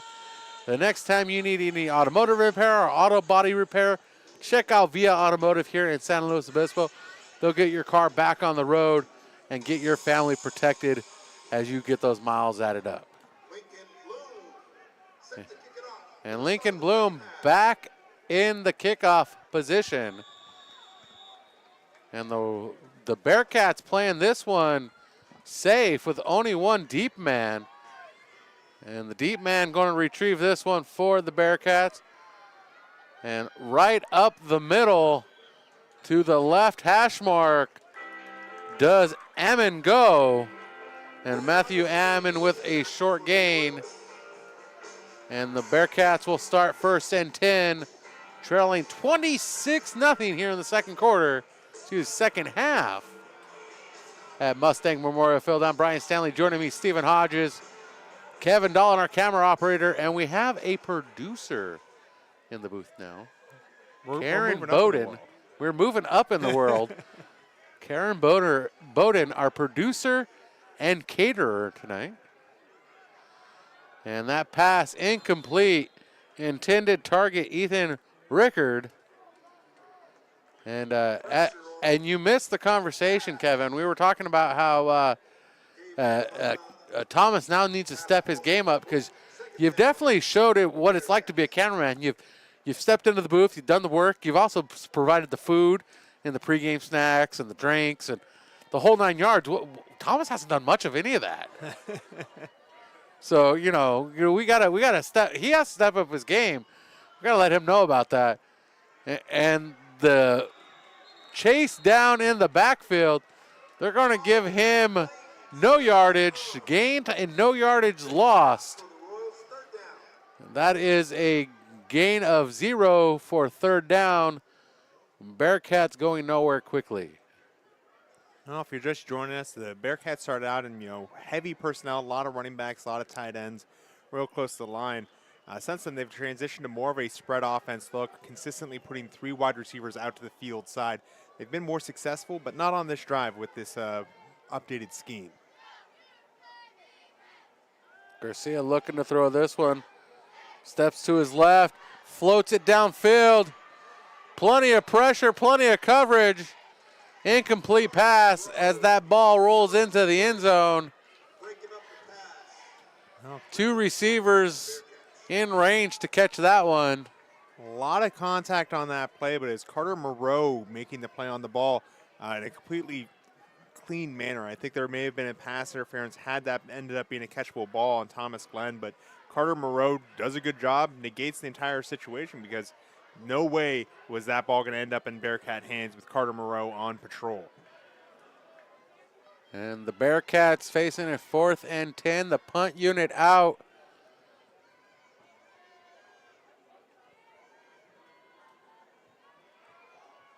And that is Deuce Kellogg back to receive this one. And Kellogg's going to let this one roll. And it's down by the Bearcats at the 15-yard line. And that is a 57-yard punt down to the 15-yard line on the roll. Yeah, field flipper right there. Deuce Kellogg is going to be one of those guys that's got to step up. As we saw in the first half, Jaden Oziel looks like he might not be returning in this game. So big number 7 going to be the focus of that kind of aerial attack. He's also going to be one of the corners that they're going to lean on heavily as a shutdown guy. So keep an eye on Deuce Kellogg and how he responds. He's been great for the Mustangs. Jeez, right field, wrong team. Been great for the Royals all year, but he's not been leaned on as heavily as he will be tonight. I figured the fact that you're on the opposite side of the field than what you would normally call a game would help you out here. But no, this is the Royals. I got my polymedia credential on me, man. It was in this jacket when I put it on, so I'm ready. And it'll be a legal procedure against Royals here. Did you just flash it at the gate when you walked up? And I didn't even ask. I can flash it now. I keep them, right by my sunglasses. That's because they know who you are, Steven. I've gone out of my way to make sure. No one asked. No, they did the opposite. No one was looking for me. I walked in without seeing a single soul today. Outside of you, of course. I saw you as I came in. Yeah, I tried to flag you down really quickly. Yeah. That's why I parked so horribly. And then 1st and 15. And that one's going backwards quickly. Kardashian trying to stay out of the end zone and does just that. The Bearcats happy with that performance. And Kardashian gets dropped at the 1-yard line. And the Royals, in a world of hurt, a drive that started at the 15 resulted in a 5-yard penalty. Now back to the 1-yard line, a 9-yard loss on that play. Well, both defenses have come out flying here, getting into the backfield and causing havoc. That first penalty got them going backwards, but a tackle for loss, almost a safety, really doing a lot of damage there. Orlando under center this time, and they're going to give it to Kardashian yet again. And Kardashian pushes forward away from the goal line. And that is a 3rd down and a forever as the ball is spotted at the 4-yard line. And they're looking to get space for the punter, and they're just looking for any sort of safe yardage they can pick up. Not in a position to risk it here. They've got to force the Bearcats to have worse field position than the 5-yard line. So look for the Royals to get at least 7 yards on this one, as you need 15 yards for a safe punt formation. The Royals with a receiver to each side. 2 backs. And Kardashian is going to get pulled down at the 1. A loss of 1. And the visitors looking for a safety. And the officials are saying that did not happen. Looks like Raul Solorio made that tackle alongside Hayden Rohde. He was pulled into the end zone. That's not enough to get a safety, but this is still going to be a very tough punt formation for the Royals. Only 10 yards of the end zone, keeping them safe.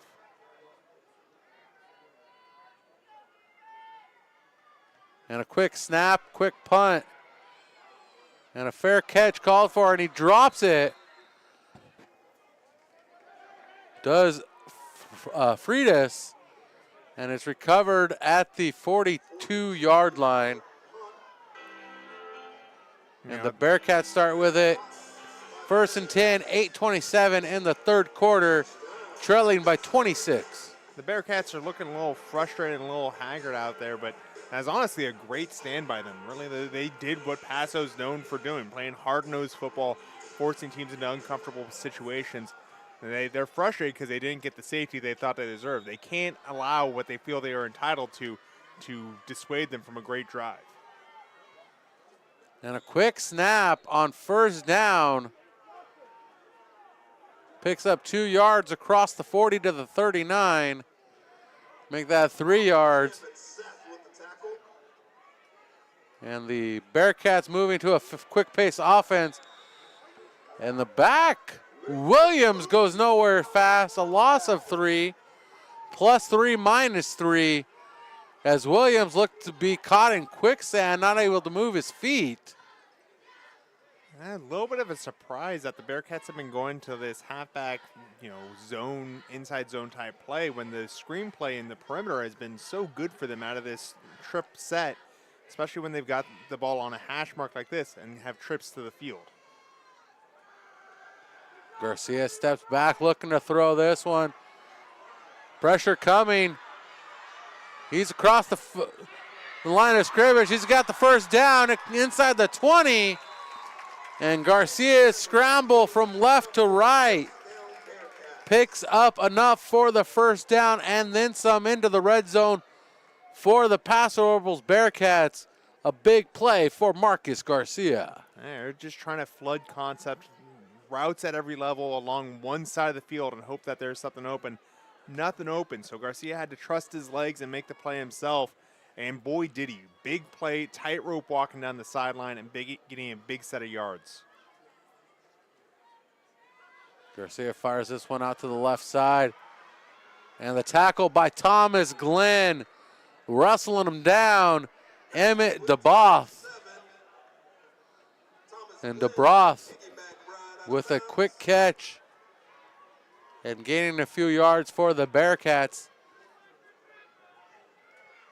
And the Royals are lined up one-on-one on that trip side, so they're hoping that 2 wide receivers engage the 2 corners and leave the person with the ball one-on-one with the safety, and he can read the blocks and try and lose the safety through the blocks. That didn't happen there, as the defenders were able to get off the blocks and make the tackle. Trips to the right for Garcia. Garcia can't escape the pressure. Gabe Ahumada with the sack, his second of the night. Gabe Ahumada in the backfield making another big tackle for loss happen. I mean, he has been everywhere the entirety he's been in a Royals jersey, making plays behind the line of scrimmage. I mean, I've seen offenses completely change their scheme based on his play. He's been a force for the Royals his entire career in that jersey. And 3rd and 10 for the Bearcats. Garcia is going to keep it himself, try to get the magic footwork going. And he spins inside the 5, looking for the end zone. And the body's coming for the Royals, shutting the pressure down. And Garcia down at the 1-yard line, 1st and goal for the Bearcats. And this drive has been all Marcus Garcia. Just a great quarterback draw. I'm surprised it's taken this long to call it, considering what an effective runner he is. Normally they're running those heavier sets where the quarterback's really a part of the run game. And when you're running this spread, it's got to be the same way, but in a different facet. And he's able to deceive on that draw play and get a huge running lane as the offense was able to get deep into the second level.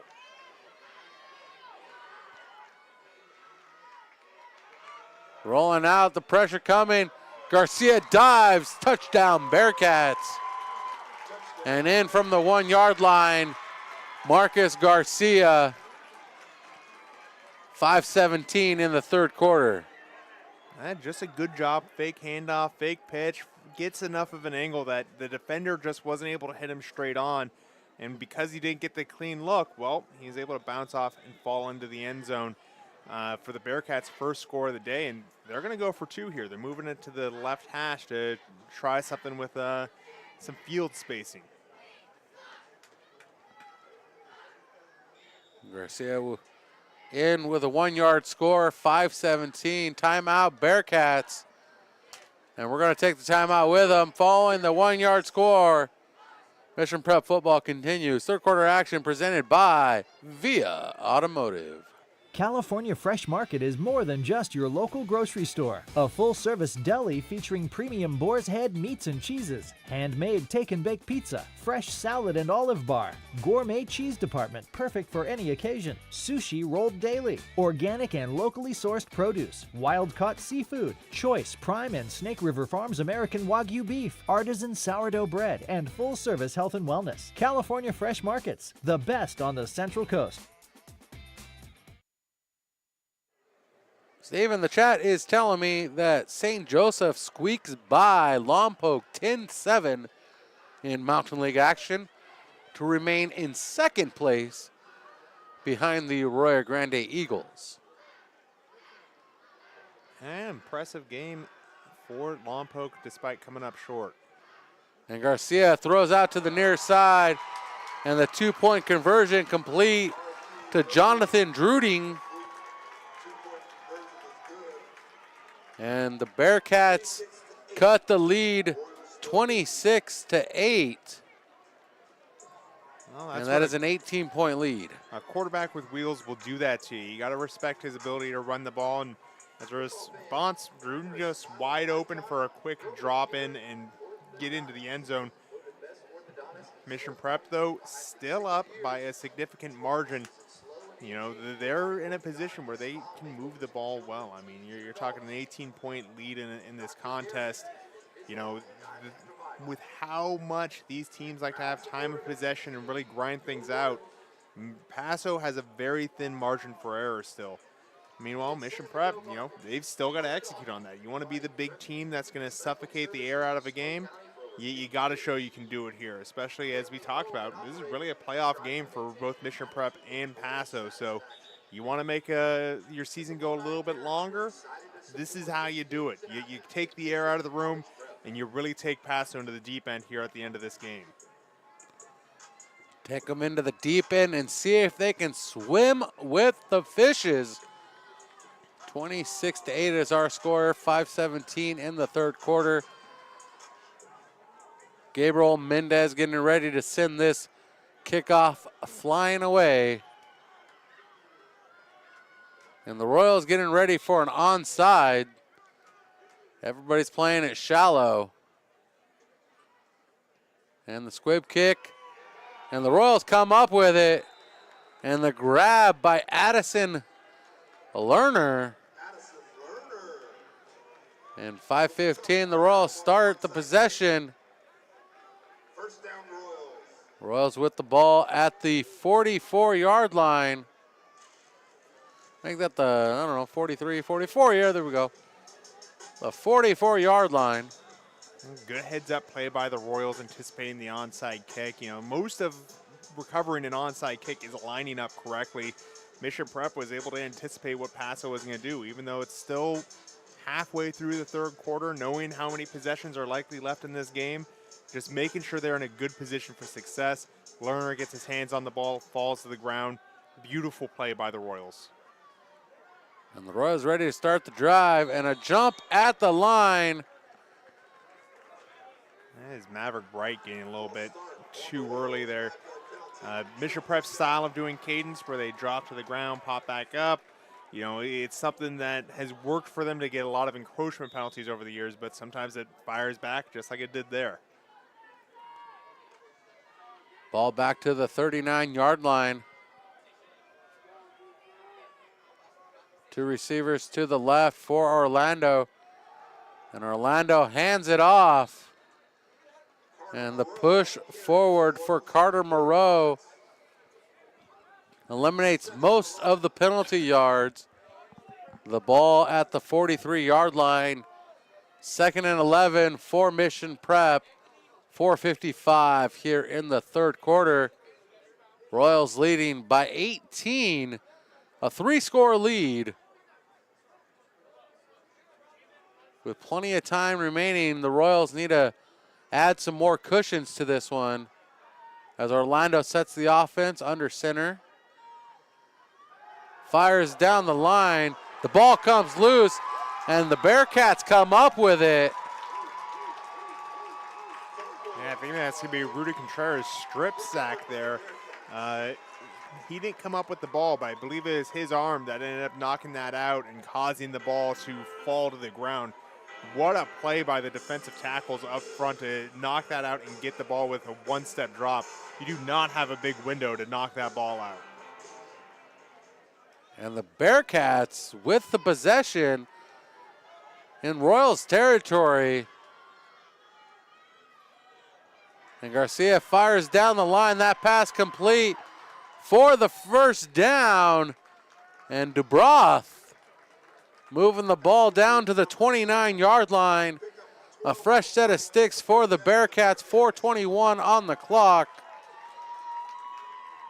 1st and 10. When you get a team that's been in a skid like the Paso Bearcats, a lot of times it's just finding ways to get the talent excited again. And we've been seeing that the perimeter players in this game, they get the ball in their hands. They're making big things happen.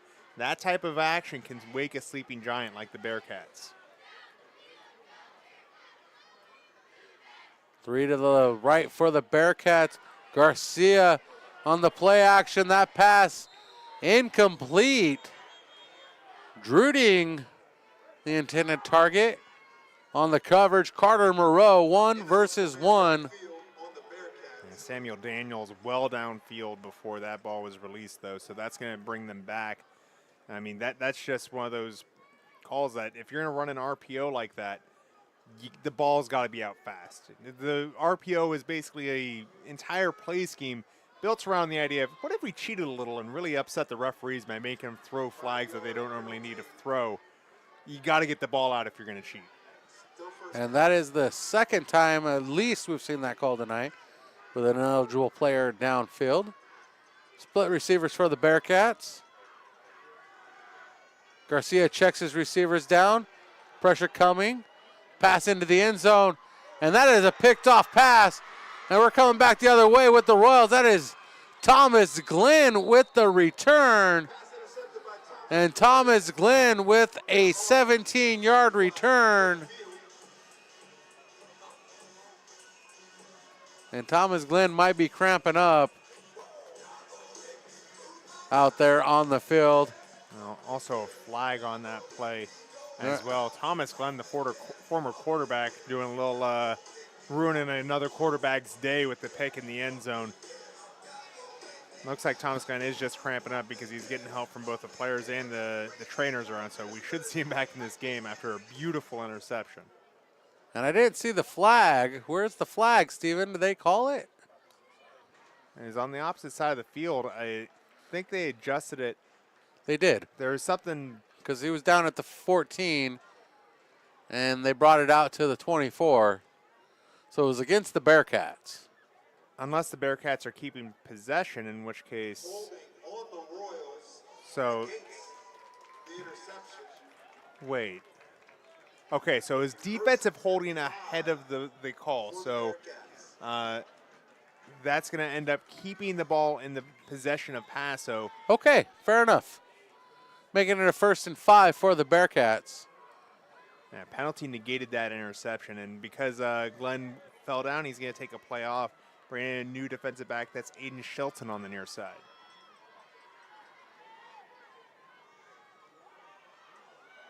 And the tie-up on the block. Druding unable to go anywhere. And it is Aiden Shelton submarining his way to the wide receiver there.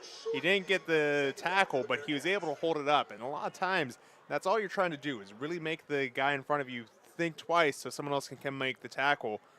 He was drawn into action, but Shelton really showing he's a warrior out there. He's willing to get some stuff done. And that big center, number 71, Jordan Costa, as Perez escapes Ahumada again on the run, left to right, right to left. That pass is complete to Trey Clark. And that is a 1st down on the scramble. And Marcus Garcia has a scramble ability to keep plays alive. I mean, he's a quarterback of a team that you're expected to basically be running 5 running backs back there. And so you expect him to be able to run the ball, but he also has the presence of mind to look downfield, do all the things that you want to see out of a prototypical pocket quarterback. And that's really what's made him such a tool for the Bearcats here tonight. So he's showing that full tool set on every chance he can.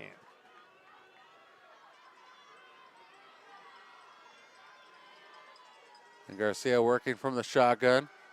And Gabe Ahumada gets there, and Garcia escapes the pressure. And the Ginger Hulk, Armin Clayton, takes him to the turf on the pass. And Garcia comes up wincing on that one. Yeah, he's holding it. Looks like his non-throwing shoulder, but even still, if you fall wrong on that non-throwing shoulder, it can affect your throwing motion. So hopefully he's all right, but a good finish there by Armin Clayton with the pressure and force out of the quarterback. He even knocked the ball out of the hands of Garcia, who was able to recover while Ahumada was in his face. And the pass complete. And Moreau with the tackle. And Elijah Lambert with the completion. And Lambert slow to get off the turf. Correction. That is Ethan Rickard. Slow to get off the turf. We're going to ahead and take a timeout with this injury timeout. 3rd quarter action presented by Via Automotive. If ever I would leave you, it wouldn't be in summer. We'll never leave you either, especially not in summer. Hi, this is John Villa, and that's my son Tom singing. The average age of the car on the road today is at least 12 years old. The older the car, the more TLC it requires, especially during summer. So now's the time to come in for a free battery and alternator check at Via Automotive. The summer heat can be brutal on your car's electrical system, so let us make sure everything is working right. If you do need service, remember that our technicians are iCar and ASC certified, which means they know your car from bumper to bumper. No, never At Via Automotive, we'll never leave you, whether it's spring, summer, winter, or fall, and that's a promise. Look us up online at via-automotive.com or call 781-3925. Via Auto Body and Automotive. Let our family take care of your family. Nicely done, son.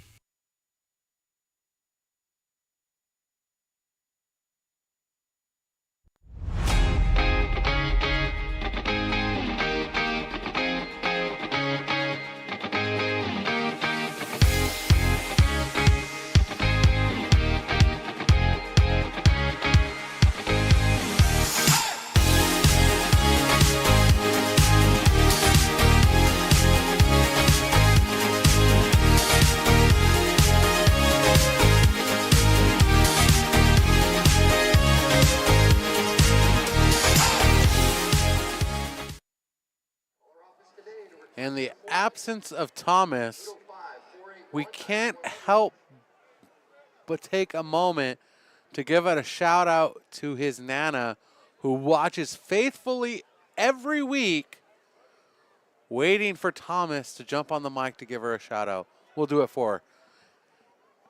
Thanks for watching, Nana. We love you.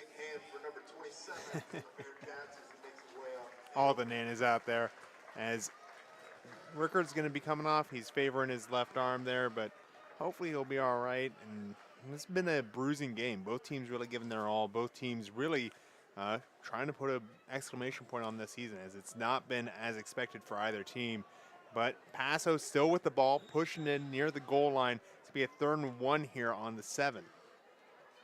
3rd and 1 from the 7-yard line. 1 for the first down, 7 for the score. The pass complete to the near side, breaking 1 tackle, does not break 2. And that is Kardashian with the stop on Jonathan Druding. But Druding, does he get enough for the first down? Oh, he got negative amount. So negative amount. So we're going backwards. 4th and 2. And 8 yards for the goal line. I've only seen a negative play go for a first down once, and it was with the referee crew that was the replacement refs the year the referee strike in the NFL. Bad set.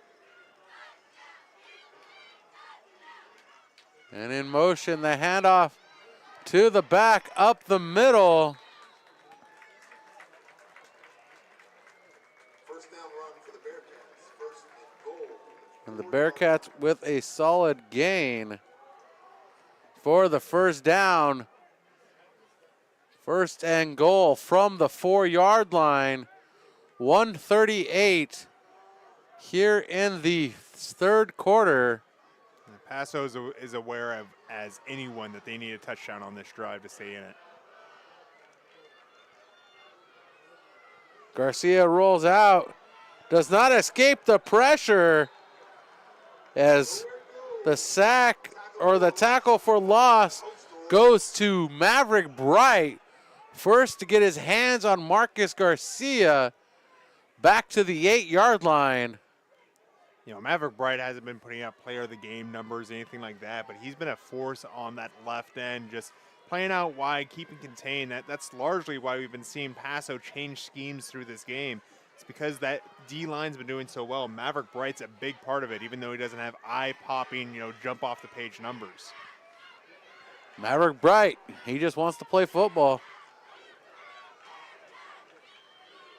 Garcia in the shotgun. Hands off to the fullback. Correction, keeps it himself. They fooled me on that one. And Gabe Ahumada in on the tackle.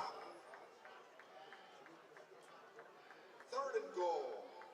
And that brings up a 3rd and goal for the Bearcats. You can tell by the way Garcia moves the football that he's got to be one of the pound-for-pound best lifters in the entire Bearcat locker room. He's able to stop on a dime, push through tackles, dance around. You can only do that if you've really spent a lot of time toning those muscles and getting the ability to, say, have a good squat to stop your entire body weight and change directions like that. Garcia just showing all of that athleticism tonight. 12 minutes to go. Mission Prep football driven by Hyundai San Luis Obispo. At Hyundai San Luis Obispo, we understand that every milestone in life brings new dreams and opportunities. From the excitement of your first car To the joy of watching your family grow, with the space and safety to keep your loved ones close and secure, to finding the balance in your busy life with a smoother, greener commute. And with America's best warranty and exceptional service, we ensure your Hyundai is always ready for the road ahead. At Hyundai San Luis Obispo, we're honored to be a part of your journey. come find the Hyundai that fits your life story. Welcome back to Mission Prep football. We're live from Mustang Memorial Field. Brian Stanley, Stephen Hodges, Kevin Dolan, and Karen Bowden all in the booth tonight. We are having a packed house. The tri-tip sandwiches are gone. Our score 26-8. The Royals leading the Bearcats. The Bearcats knocking on the door of the end zone. 3rd and goal from the 4. Marcus Garcia with 2 backs in the backfield with him. He rolls out looking for a receiver, and that is an incomplete pass. The intended target, Trey Clark. And Ronnie Kardashian on the coverage, overthrowing Clark in the process. Oh, Clark has got it vertical, and so I think that's why Garcia tried to keep it above his head there. But if he had led him to the right a little bit more, Clark would have had a nice little pocket to make that catch. It's tough to throw on the run like that, but that's going to be one of those opportunities he wants back. See if they can finish this out on 4th down. It is 4th down for the Bearcats. A must score here, trailing by 3 scores in this contest. And Garcia throws back across his body, and the tackle to prevent the score, Ethan Ferralis. And a turnover on downs at the goal line. And Ethan Ferralis wait to be on his toes to stop that one in its tracks. Paso wants a, touchdown off that play as he rolled into the end zone, but it's going to be where the ball was when the knee went down. I think that was just short. We're going to have a foul on a media member here. A gentleman with a camera being pointed out by the referee. I have yet to see this. He's getting a talking to. He might be getting ejected. I have never seen this before.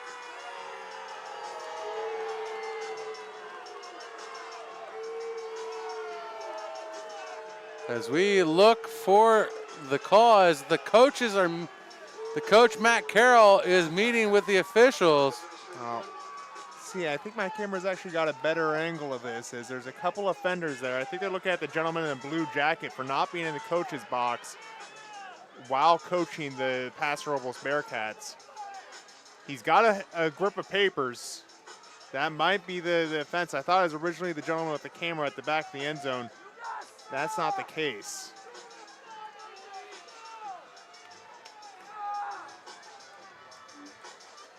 And coaches have to stay in the coach's box. He seems to be part of the team, but this would bail out Mission if he was in fact having a penalty thrown against him. And Coach Schuster coming out on the field with the assistant head coach, Darnell Harris.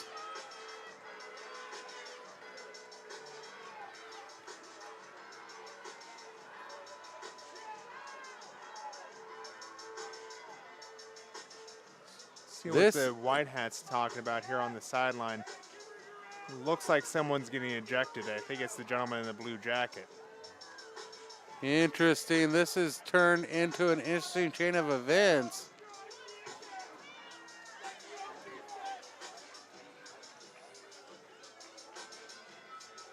pointing at someone. Trying to figure this all out for you. We're getting into WWE, but he bought a ticket. He's allowed to be here territory.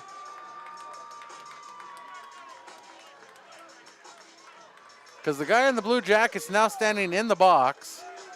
So it's not him.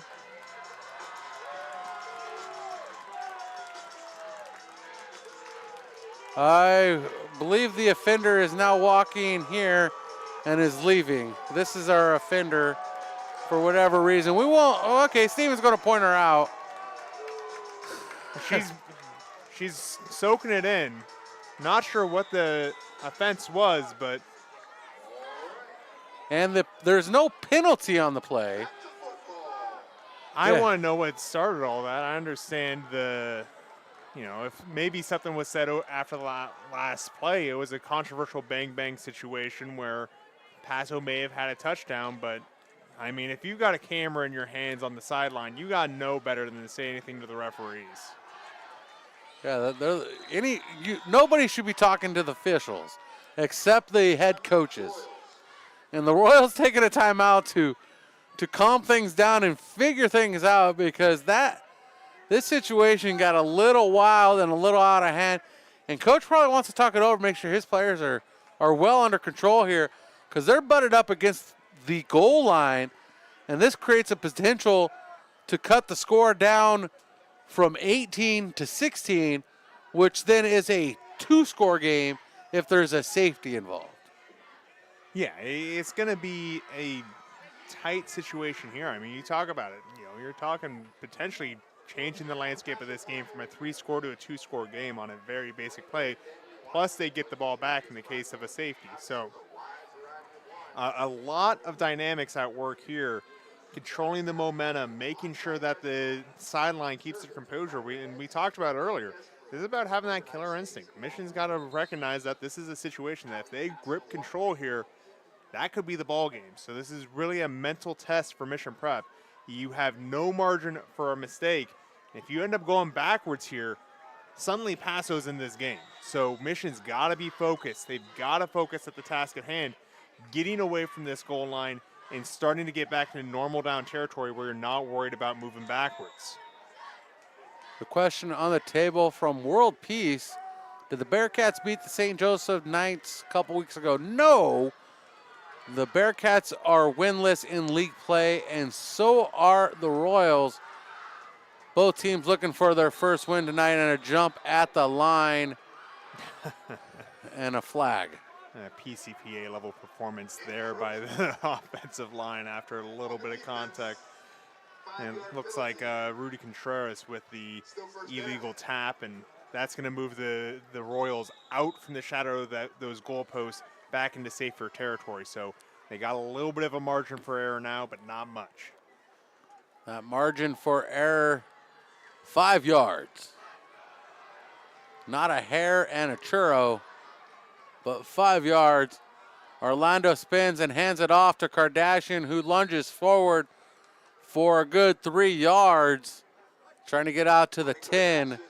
2nd and 7 for the Bulldogs.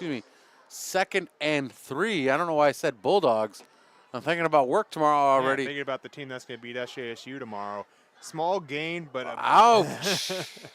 Big advantage here for Mission Prep. The further away you get, the more it makes the rest of your life easier if something goes wrong. So right now they're back in the safe punting territory. I'm sure they want this first down, though. It is 2nd and 3, not 2nd and 7, 2nd and 3. Up the middle. That's enough for the first down as the pile pushes backwards. And that energizes the visitors. And Steven, you just made the statement that the Bulldogs are going to win tomorrow. I don't know if they're going to beat those Spartans tomorrow. Would you care to place a wager on tomorrow's game? I don't even know what you could want from me, but I'd be happy to entertain the idea of a playful bet. Something playful. Valley Trophy. I don't know. Something playful. No, we don't. No money, because we're not criminals. I never bet on sports. I think that's one of the worst habits that's been taken over the United States, but that's a discussion for another day. It's an important third down I still owe you a habanero bet. And the spin and the handoff to Kardashian yet again, and Kardashian gains enough for the first down, moving the sticks for the Royals. So I owe you the habanero bet. We even bought those habaneros for you, and you didn't eat them. That's the worst No, part I did of that. eat one. It was a second bet. It was a second bet. That's right. Yeah. It was a second bet because I ate that habanero. You gave me 3 to pick from, and I picked one and I ate it. I looked at you guys like it was nothing, and so that was during the Slowpoke Sports radio show days on the ESPN radio network here in San Luis Obispo. And a mix-up in the backfield to Carter Moreau, and that ball comes loose, and it looks like the Bearcats have come up with it. And the Bearcats now in possession on a miscommunication between the quarterback, Vinny Orlando, and Carter Moreau. 1st and 10 for the Bearcats at the 14. Let's do a double-0 on those habaneros. We'll see about that. We'll think about it. I'll talk to you here before kickoff of that game. But Paso back in a great situation for themselves. Driving back in the red zone already, and they were just that short. I'm sure any Bearcat fan will tell you they weren't actually that short, just the referees saw it that way. Short is all a perspective of measurement. And they're going to stop the forward progress with a couple yards gained for the Bearcats. And another clock stoppage. Another injured player on the game. This has been a hard-hitting game between both teams. I'm not sure what clip he's wanting to show on Facebook later, but maybe we can. We have an injury timeout. We'll take it with Mission Prep Football continues. Hi, this is John Villa with Villa Automotive. Someday, and that's my son Tom singing. You can feel a glow when it comes to the way your car looks when you bring it to Villa Auto Body. I will feel a glow just thinking of you. From minor dings to major collision repair, we can give your car a like-new showroom look. We can straighten and repair any frame type using ultrasound technology. Our refinish department features paints that exceed factory specifications, and they are applied in our state-of-the-art, environmentally friendly spray booth. Plus, we work hand-in-hand with your insurance company so your claim goes smoothly. Just the way Love the way your car looks. Bring it to Via Auto Body and Collision Repair and let our family take care of your family. Welcome back to Mission Prep Football on PSN TV. The run out to the right side for Clark. And Morrissey with the tackle. King Morrissey, our homecoming king this 2024-25 school year at Mission College Prep. Well, Paso's been moving the ball well pretty much since the end point of the second quarter. They just haven't been able to keep that momentum up. I think they're starting to overthink things a little bit because you look at what this offense has been succeeding at. It's been a lot of the perimeter type plays, the screen plays, that kind of stuff. They're going back to the old dive plays and really just trying to overwhelm Mission with power. Mission's been the better team in the trenches this game. Garcia, Marcus Garcia in the pocket, being chased down by a number of individuals, including the freshman, Seth Orozco.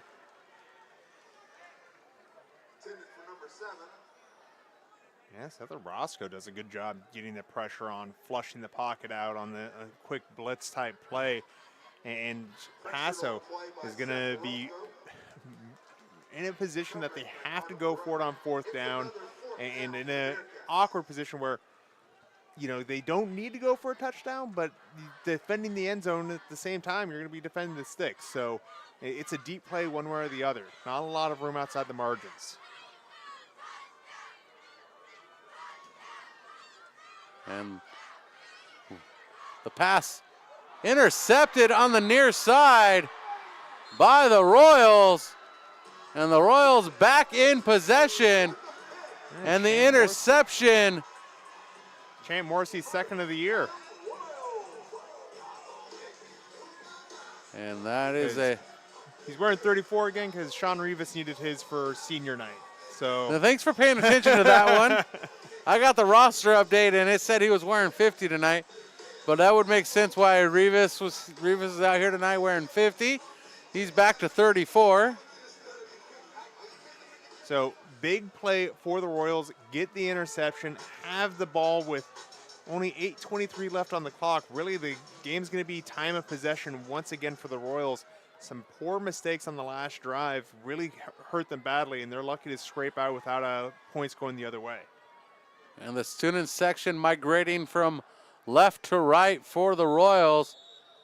And that's a drive that's going to end in forward progress.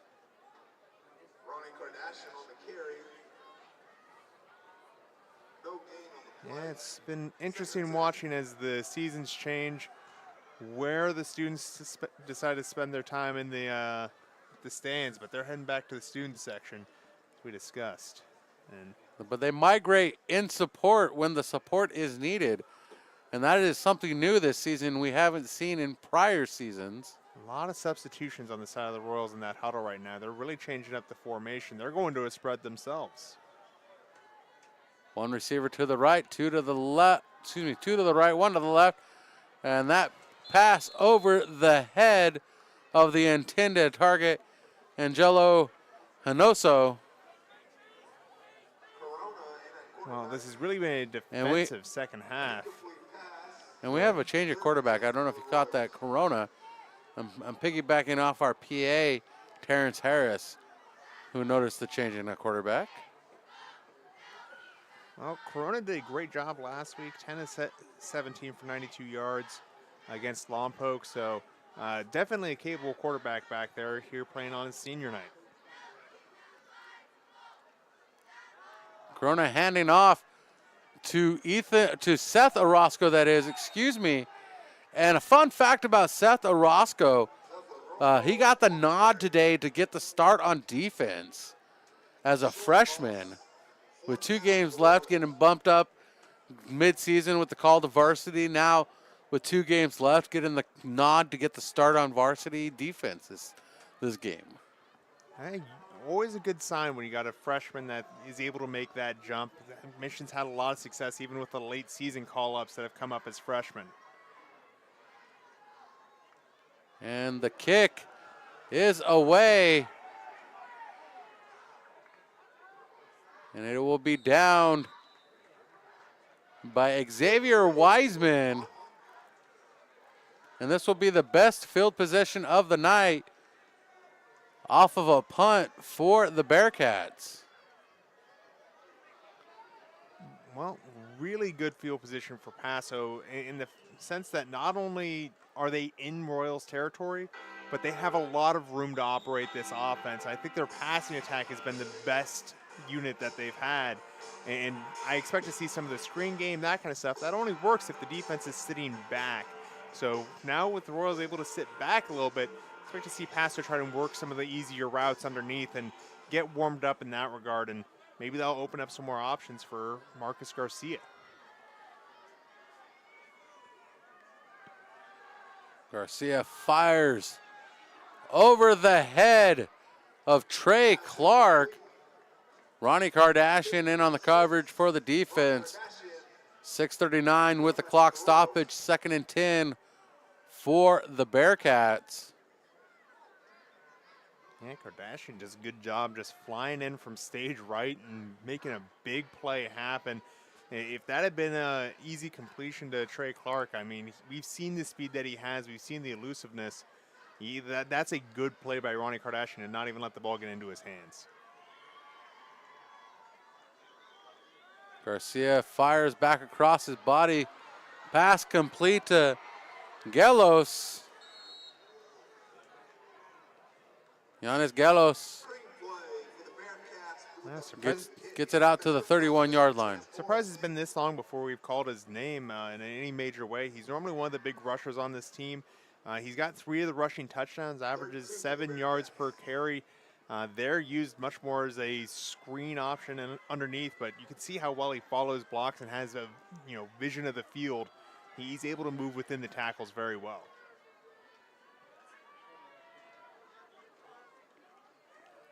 Garcia, pass complete to Druding, and Druding does not get the first down, and it is a 4th and 2 for the Bearcats as Deuce Kellogg makes the stop for Mission Prep. Make that a 4th and 1, ball setting on the 30-yard line, right hash mark. Just a hair shy of that first down marker. I mean, you talk about a left foot versus right foot spot. These Royals have been all over Paso to make sure that's not in doubt, but another timeout for the Bearcats. Paso Robles Bearcats taking their second timeout. We'll be right back. Mission Prep football continues on PSN TV. At Hyundai San Luis Obispo, we understand that every milestone in life brings new dreams and opportunities. From the excitement of your first car To the joy of watching your family grow, with the space and safety to keep your loved ones close and secure, to finding the balance in your busy life with a smoother, greener commute. And with America's best warranty and exceptional service, we ensure your Hyundai is always ready for the road ahead. At Hyundai San Luis Obispo, we're honored to be a part of your journey. Come find the Hyundai that fits your life story.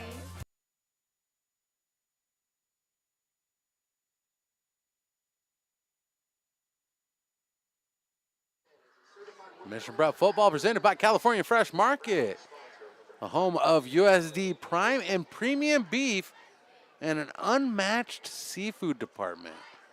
Check them out. California Fresh Market, a proud presenting sponsor of Mission Prep football. Garcia back under center. Trey Clark in motion. Garcia is going to keep it himself. And the shoestring tackle.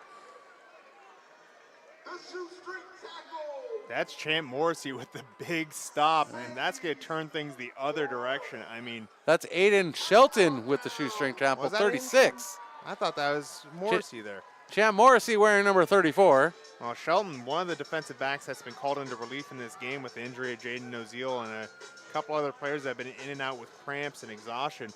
But what a game of inches. You talk 2 4th down stops in a row, one right at the goal line, 1 inches from the first down marker. Just Mission doing the absolute fingernail best they can to make sure that Paso's unable to get a touchdown or a first down. 2 drives in a row. This has just been stressful for the Royals. And the Royals back on offense. And timeout taken by the Royals, their second of the half, as the back judge was already counting down the moments until he was going to throw his flag. And the Royals just want to make sure that they didn't get the penalty to start the drive. They're ready to go. And the Bearcats are going to talk this one over because they're down by 18. 3 scores with 5:13 remaining. A minor miracle that this has stayed as wide of a gap as it has, considering how many times the Bearcats have had to drive that ball down the field. But this defense really keeping the game tight. And let's not forget the first half heroics of Ronnie Kardashian, who willed this score to what it is. 4 touchdowns for the running back. He's back in the formation now. We'll see if he's got any tricks up his sleeve for this drive. Jose Corona, backup quarterback in tonight. And the handoff to Seth Orozco. He's going to gain a few yards. And the freshman turning it out for more than a few. Make that 7 yards for the big guy. Seth Orozco has ties to PSNtv all basketball season. Last year, he was the official camera operator for PSNtv as his brother Ethan played on the squad. So he's been in the booth with us. So appreciate Seth's effort in the booth. Now on the field. And yet again, taking the handoff, taken down in the backfield for a loss of 2. Third down for Mission Prep. 3rd and 6. You know, patience is one of the hardest things to coach into a running back, and what we just saw there is exactly why. He showed good patience. However, he didn't hear the footsteps coming behind him. That really should have said, hit the gas, get what you can. And, you know, it's tough to tread that line versus how much you want to wait for your blocks to set up and how much you just got to get out of there. Corona with a running backs on each hip. 2 receivers to his left, 1 to his right. And that pass is complete to Miles Glunn, the sophomore, with the completion. And a signal from the near judge was there was a timeout. That was it, timeout Bearcats. And we'll take the timeout with them. Mission Prep football continues. It's natural to think that insurance is complicated, but as an experienced farmer's agent, I know a thing or two about helping make it easier by explaining your available coverage options. Whether you're looking to insure your small business, home, or motorcycle, I can help walk you through the process step by step. Call the Jennifer White Agency at 805-548-8530 to get a quote and learn more. Underwritten by Farmers Truck Fire Insurance Exchanges and Affiliates. Products not available in every state. Welcome back to Mission Prep football. 3:40 remaining. Royals leading 26-8. And the Royals facing a 4th and 8 in this situation. The punt unit is out, coming out of a timeout called by the Bearcats.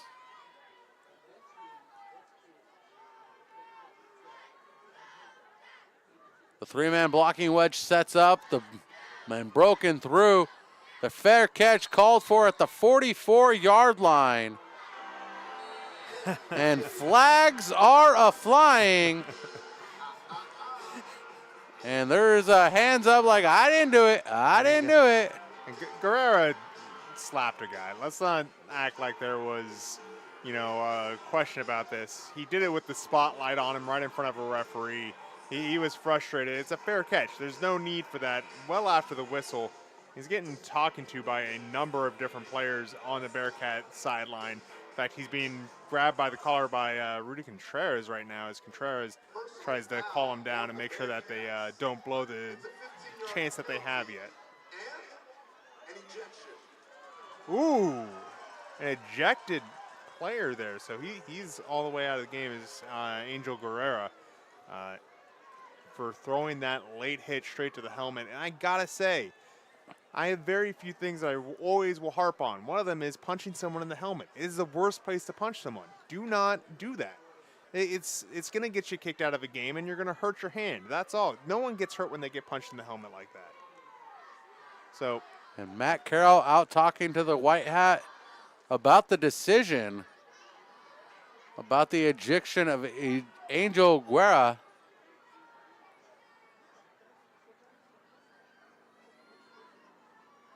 You know, I'll always remember an ejection I saw in Hancock College basketball.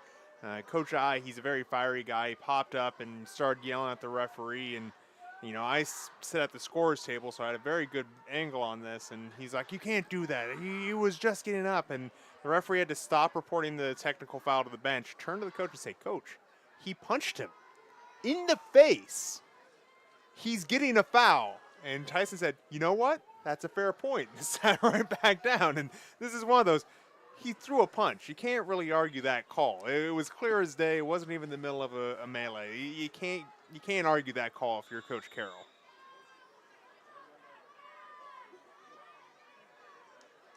And a 1st and 25. And the launch from the cannon. No good as Carter Moreau ties up with Emmett Dubroth.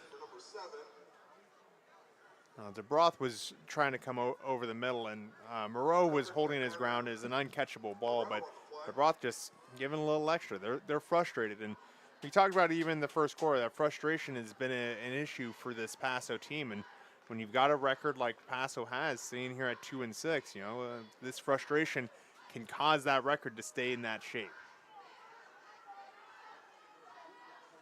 Well, it's a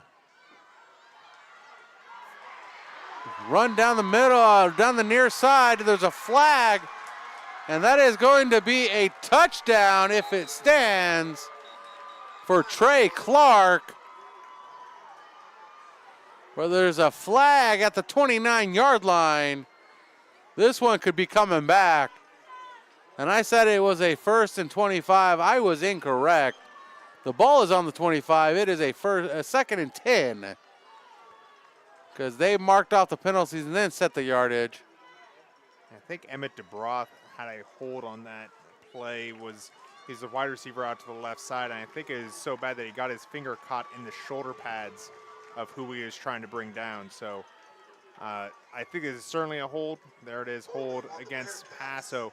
Hopefully DeBroth's hand is all right. He's getting looked at by the trainers right now. And that creates negative yardage now. That is a 2nd and 16 for the Bearcats. 3:12 on the clock. Mission Prep trying to secure their playoff hopes with a win tonight. Bearcats trying to cling to a playoff hope. Trying to climb back into this one, trailing by 18. And the pass complete into the flat. Cutting back across the lane. Got some blockers. And out to the 35-yard line is Druding. And the clock stops at 3:01 to move the sticks. Ball spotted at the 35 near hash mark. And he gained more yardage moving sideways than he did moving upfield, but did get enough to move the sticks for the Bearcats.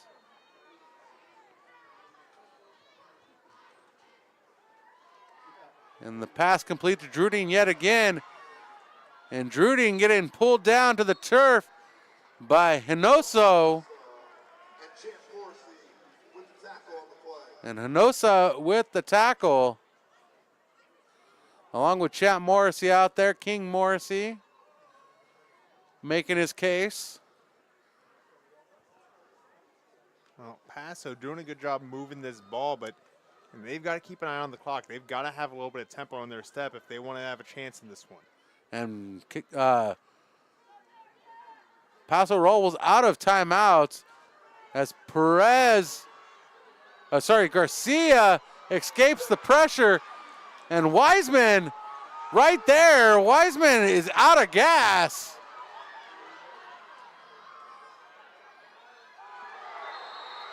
And that play was alive for longer than it should have.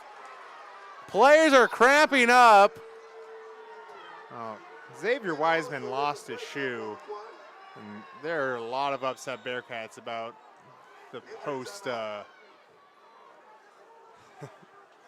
knock-on effects of what happened. That, if you set that play to Benny Hill music, I mean, that would make everything seem a lot more sensical than what we actually saw.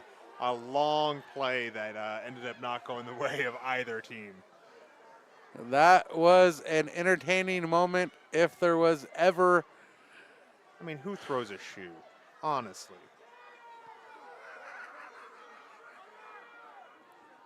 Who throws a shoe? I don't know. Ask former President George Bush.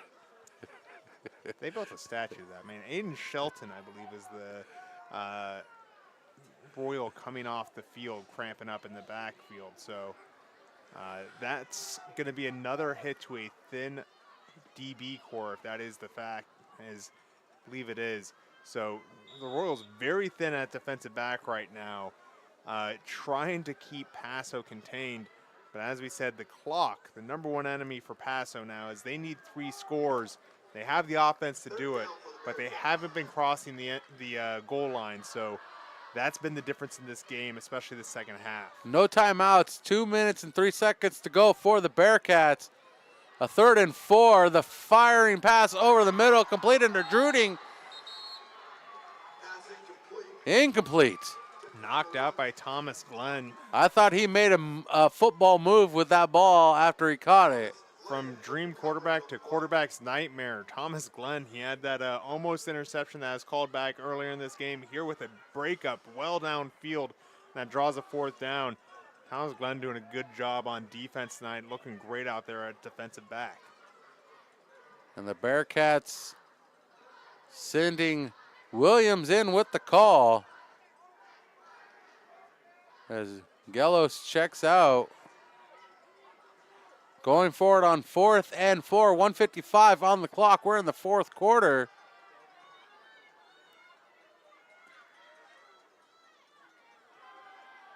Garcia looking to throw the cannon, fires it deep, and the tie-up, and here comes the flags. A pass interference call is in the future if I must make a prediction, and the visiting Bearcats fans finally get a call they can be excited about after they were groaning. Yeah, I tell you what, the only thing more impressive than Garcia's arm on that throw is the throw from the side judge. He wound that one up to toss it. Clear grab on the inside of the jersey. Easy call for the referees, and this is going to march it against the Royals. And, you know, it was a smart play by Garcia. He read the coverage well. The safety cheated to the opposite side of the field to help with the right side of the wide receivers as far as the quarterback sees. So the left side, it was one-on-one for both wide receivers, just need to see who got the leverage. And it required some interference for Juice Kellogg to stay on that play. So a good play by Garcia, even though it wasn't a complete pass. 1st and 10 from the 44-yard line. Garcia chased out of the pocket by Orozco. And he rolls safely out of bounds for the 1st down at the 29-yard line, stopping the clock at 1:38 for the Bearcats. Yeah, flag around the 35-yard line on the far side of the field away from the play. I think this was against the Royals, so they're just going to pick it back up and decline that penalty for a big gain for the Bearcats. So, yeah, holding on defense, the official call. This game's gotten so interesting, I forgot to update that we were in the 4th quarter, Steven. There we go. Been a long 3rd quarter. Now we're into the short 4th quarter. 1:27 on the 4th quarter here, according to our generic clock. And a pass complete to Clark. And the whistle. And, you know, for the score being what it is, this has been a contentious game, and it's really showing in the play more than the scoreboard is. There's been a lot of fireworks between these players, just getting into each other's faces, holds after holds. This will be a hold against the defense here. And so the Bearcats just marching down. This Royals defense is getting tired. Lucky for them, only 1:17 left. But I think the Bearcats are going to try and shove this one in as a statement score more than, oh, you say morale, anything like this. You know, Paso trying to show the only thing that's slowing them down is the fact that they didn't have a few more minutes on the clock. Clock running, 1:15. Pass complete to Druding, and Druding punching it in. And that is a 8th touchdown completion for Marcus Garcia, and Druding's 4th touchdown catch of the season. Our score 26-14. Bearcats still trying to fight back in this one. Well, they're going to go for it. There's still enough time mathematically to make something happen, but it requires getting the onside here, getting a play downfield with about 30 seconds, and then making something big happen on the next onside. So a lot of ifs, but it's not done yet.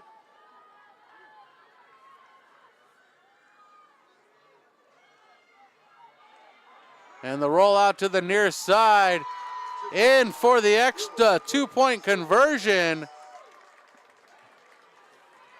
And the 2-point conversion good. Our score has been cut to 10.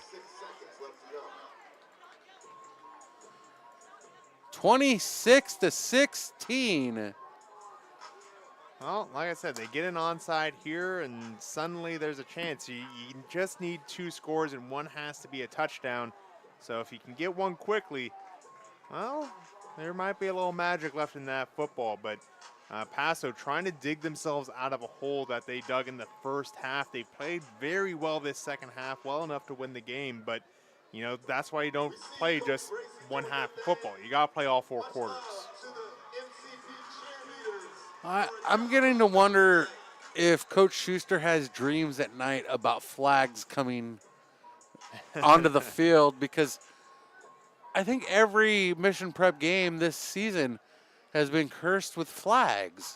Just waking up to all of his pillows with the cases thrown off and scattered across the room, you know. Yeah. All of a sudden, they're all yellow pillowcases. Yeah. I don't know why he bought them, but you know, they complimented the wallpaper at the time, I guess. But you know, I wouldn't be surprised. This has been one of the worst seasons for Mission since I've been watching for penalties. This has not been something to be proud of if you're a Royals fan. And the Royals ready for the onside kick. And that one goes 9 yards and recovered by the Royals.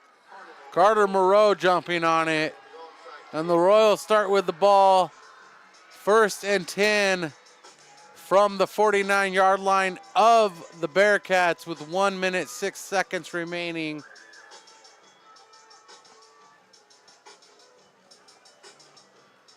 And I think this is going to go down to a couple knees. Should just be a couple kneel downs here, but you know, funky things happen on these. Ask Mario Cristobal at Miami what can happen in the last minute of a game. I don't have his number handy. Can you help me out? Just kidding. We'll just dial 911 and say you're a Miami fan. They'll get you all the help you need. Therapists on the line around the clock. And Corona takes the knee.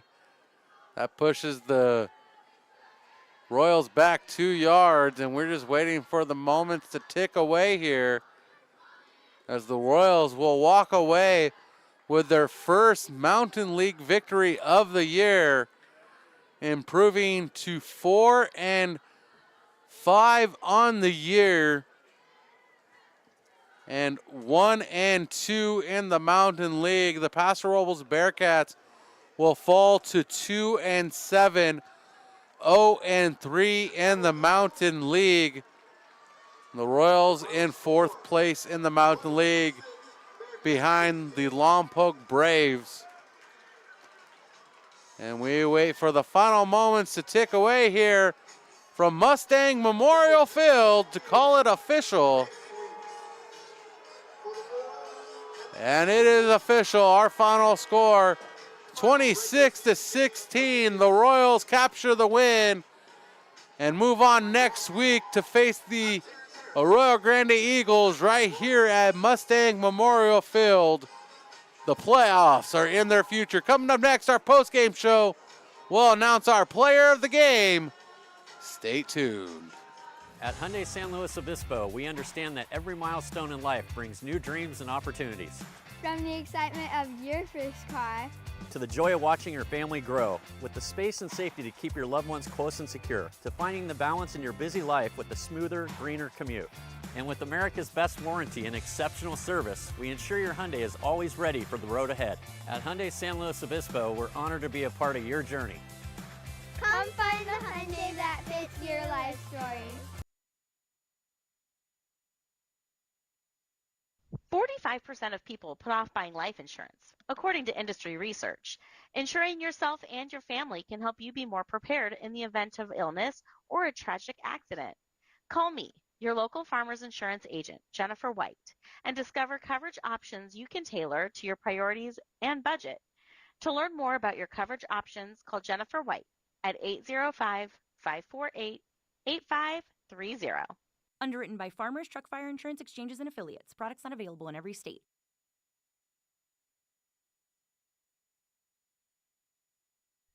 Sunday Car Wash is a proud partner of Mission College Prep Football with 4 locations on the Central Coast. Find out why they were voted the best car wash in SLO. They offer an unlimited membership for as low as $19.99 a month that includes perks like free beverages, towels, and air fresheners with every visit. Sign up in person or online and get 50% off your first month. That's Sunday Car Wash, a proud sponsor of the Royals. Welcome back to Mission Prep Football on PSNtv. Our final score here from Mustang Memorial Field. Mission Prep Royals 26th. The Paso Robles Bearcats 16. This is how we got there.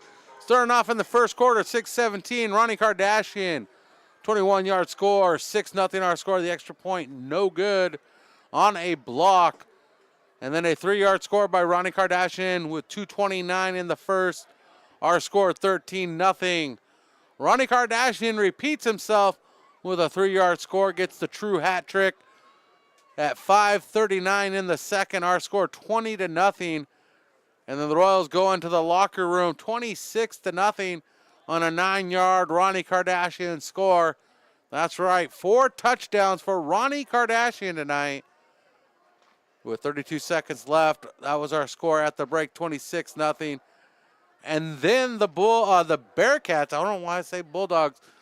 The Bulldogs are going to lose tomorrow, by the way, Steven. The Bearcats score 2 on the back of Garcia in the second half. Garcia scores on a 1-yard run and then a pass to Druding. Extra points converted on 2-point conversions. Our final score, 26-16. Before we announce our player of the game, Steven, let's get your wrap-up and your thoughts as the color analyst. I can do it as the color analyst this time. That's great. You put your... I thought I was just a resident snark person. I'm good to have that title.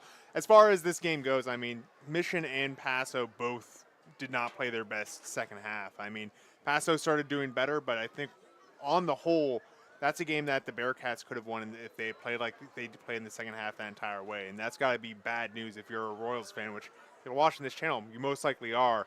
You know, the Mission Prep Royals need to have a more killer instinct, better job to get after the ball. I mean, they're dealing with injuries, they're dealing with a lot of that, but you know, you got to have that next man up mentality and be ready to answer the call. And quite frankly, Mission kind of limped out as that game went on, and if they didn't have that big lead built up, who knows what could have happened. So Paso, you know, the talent's there. I don't think anyone's going to argue that.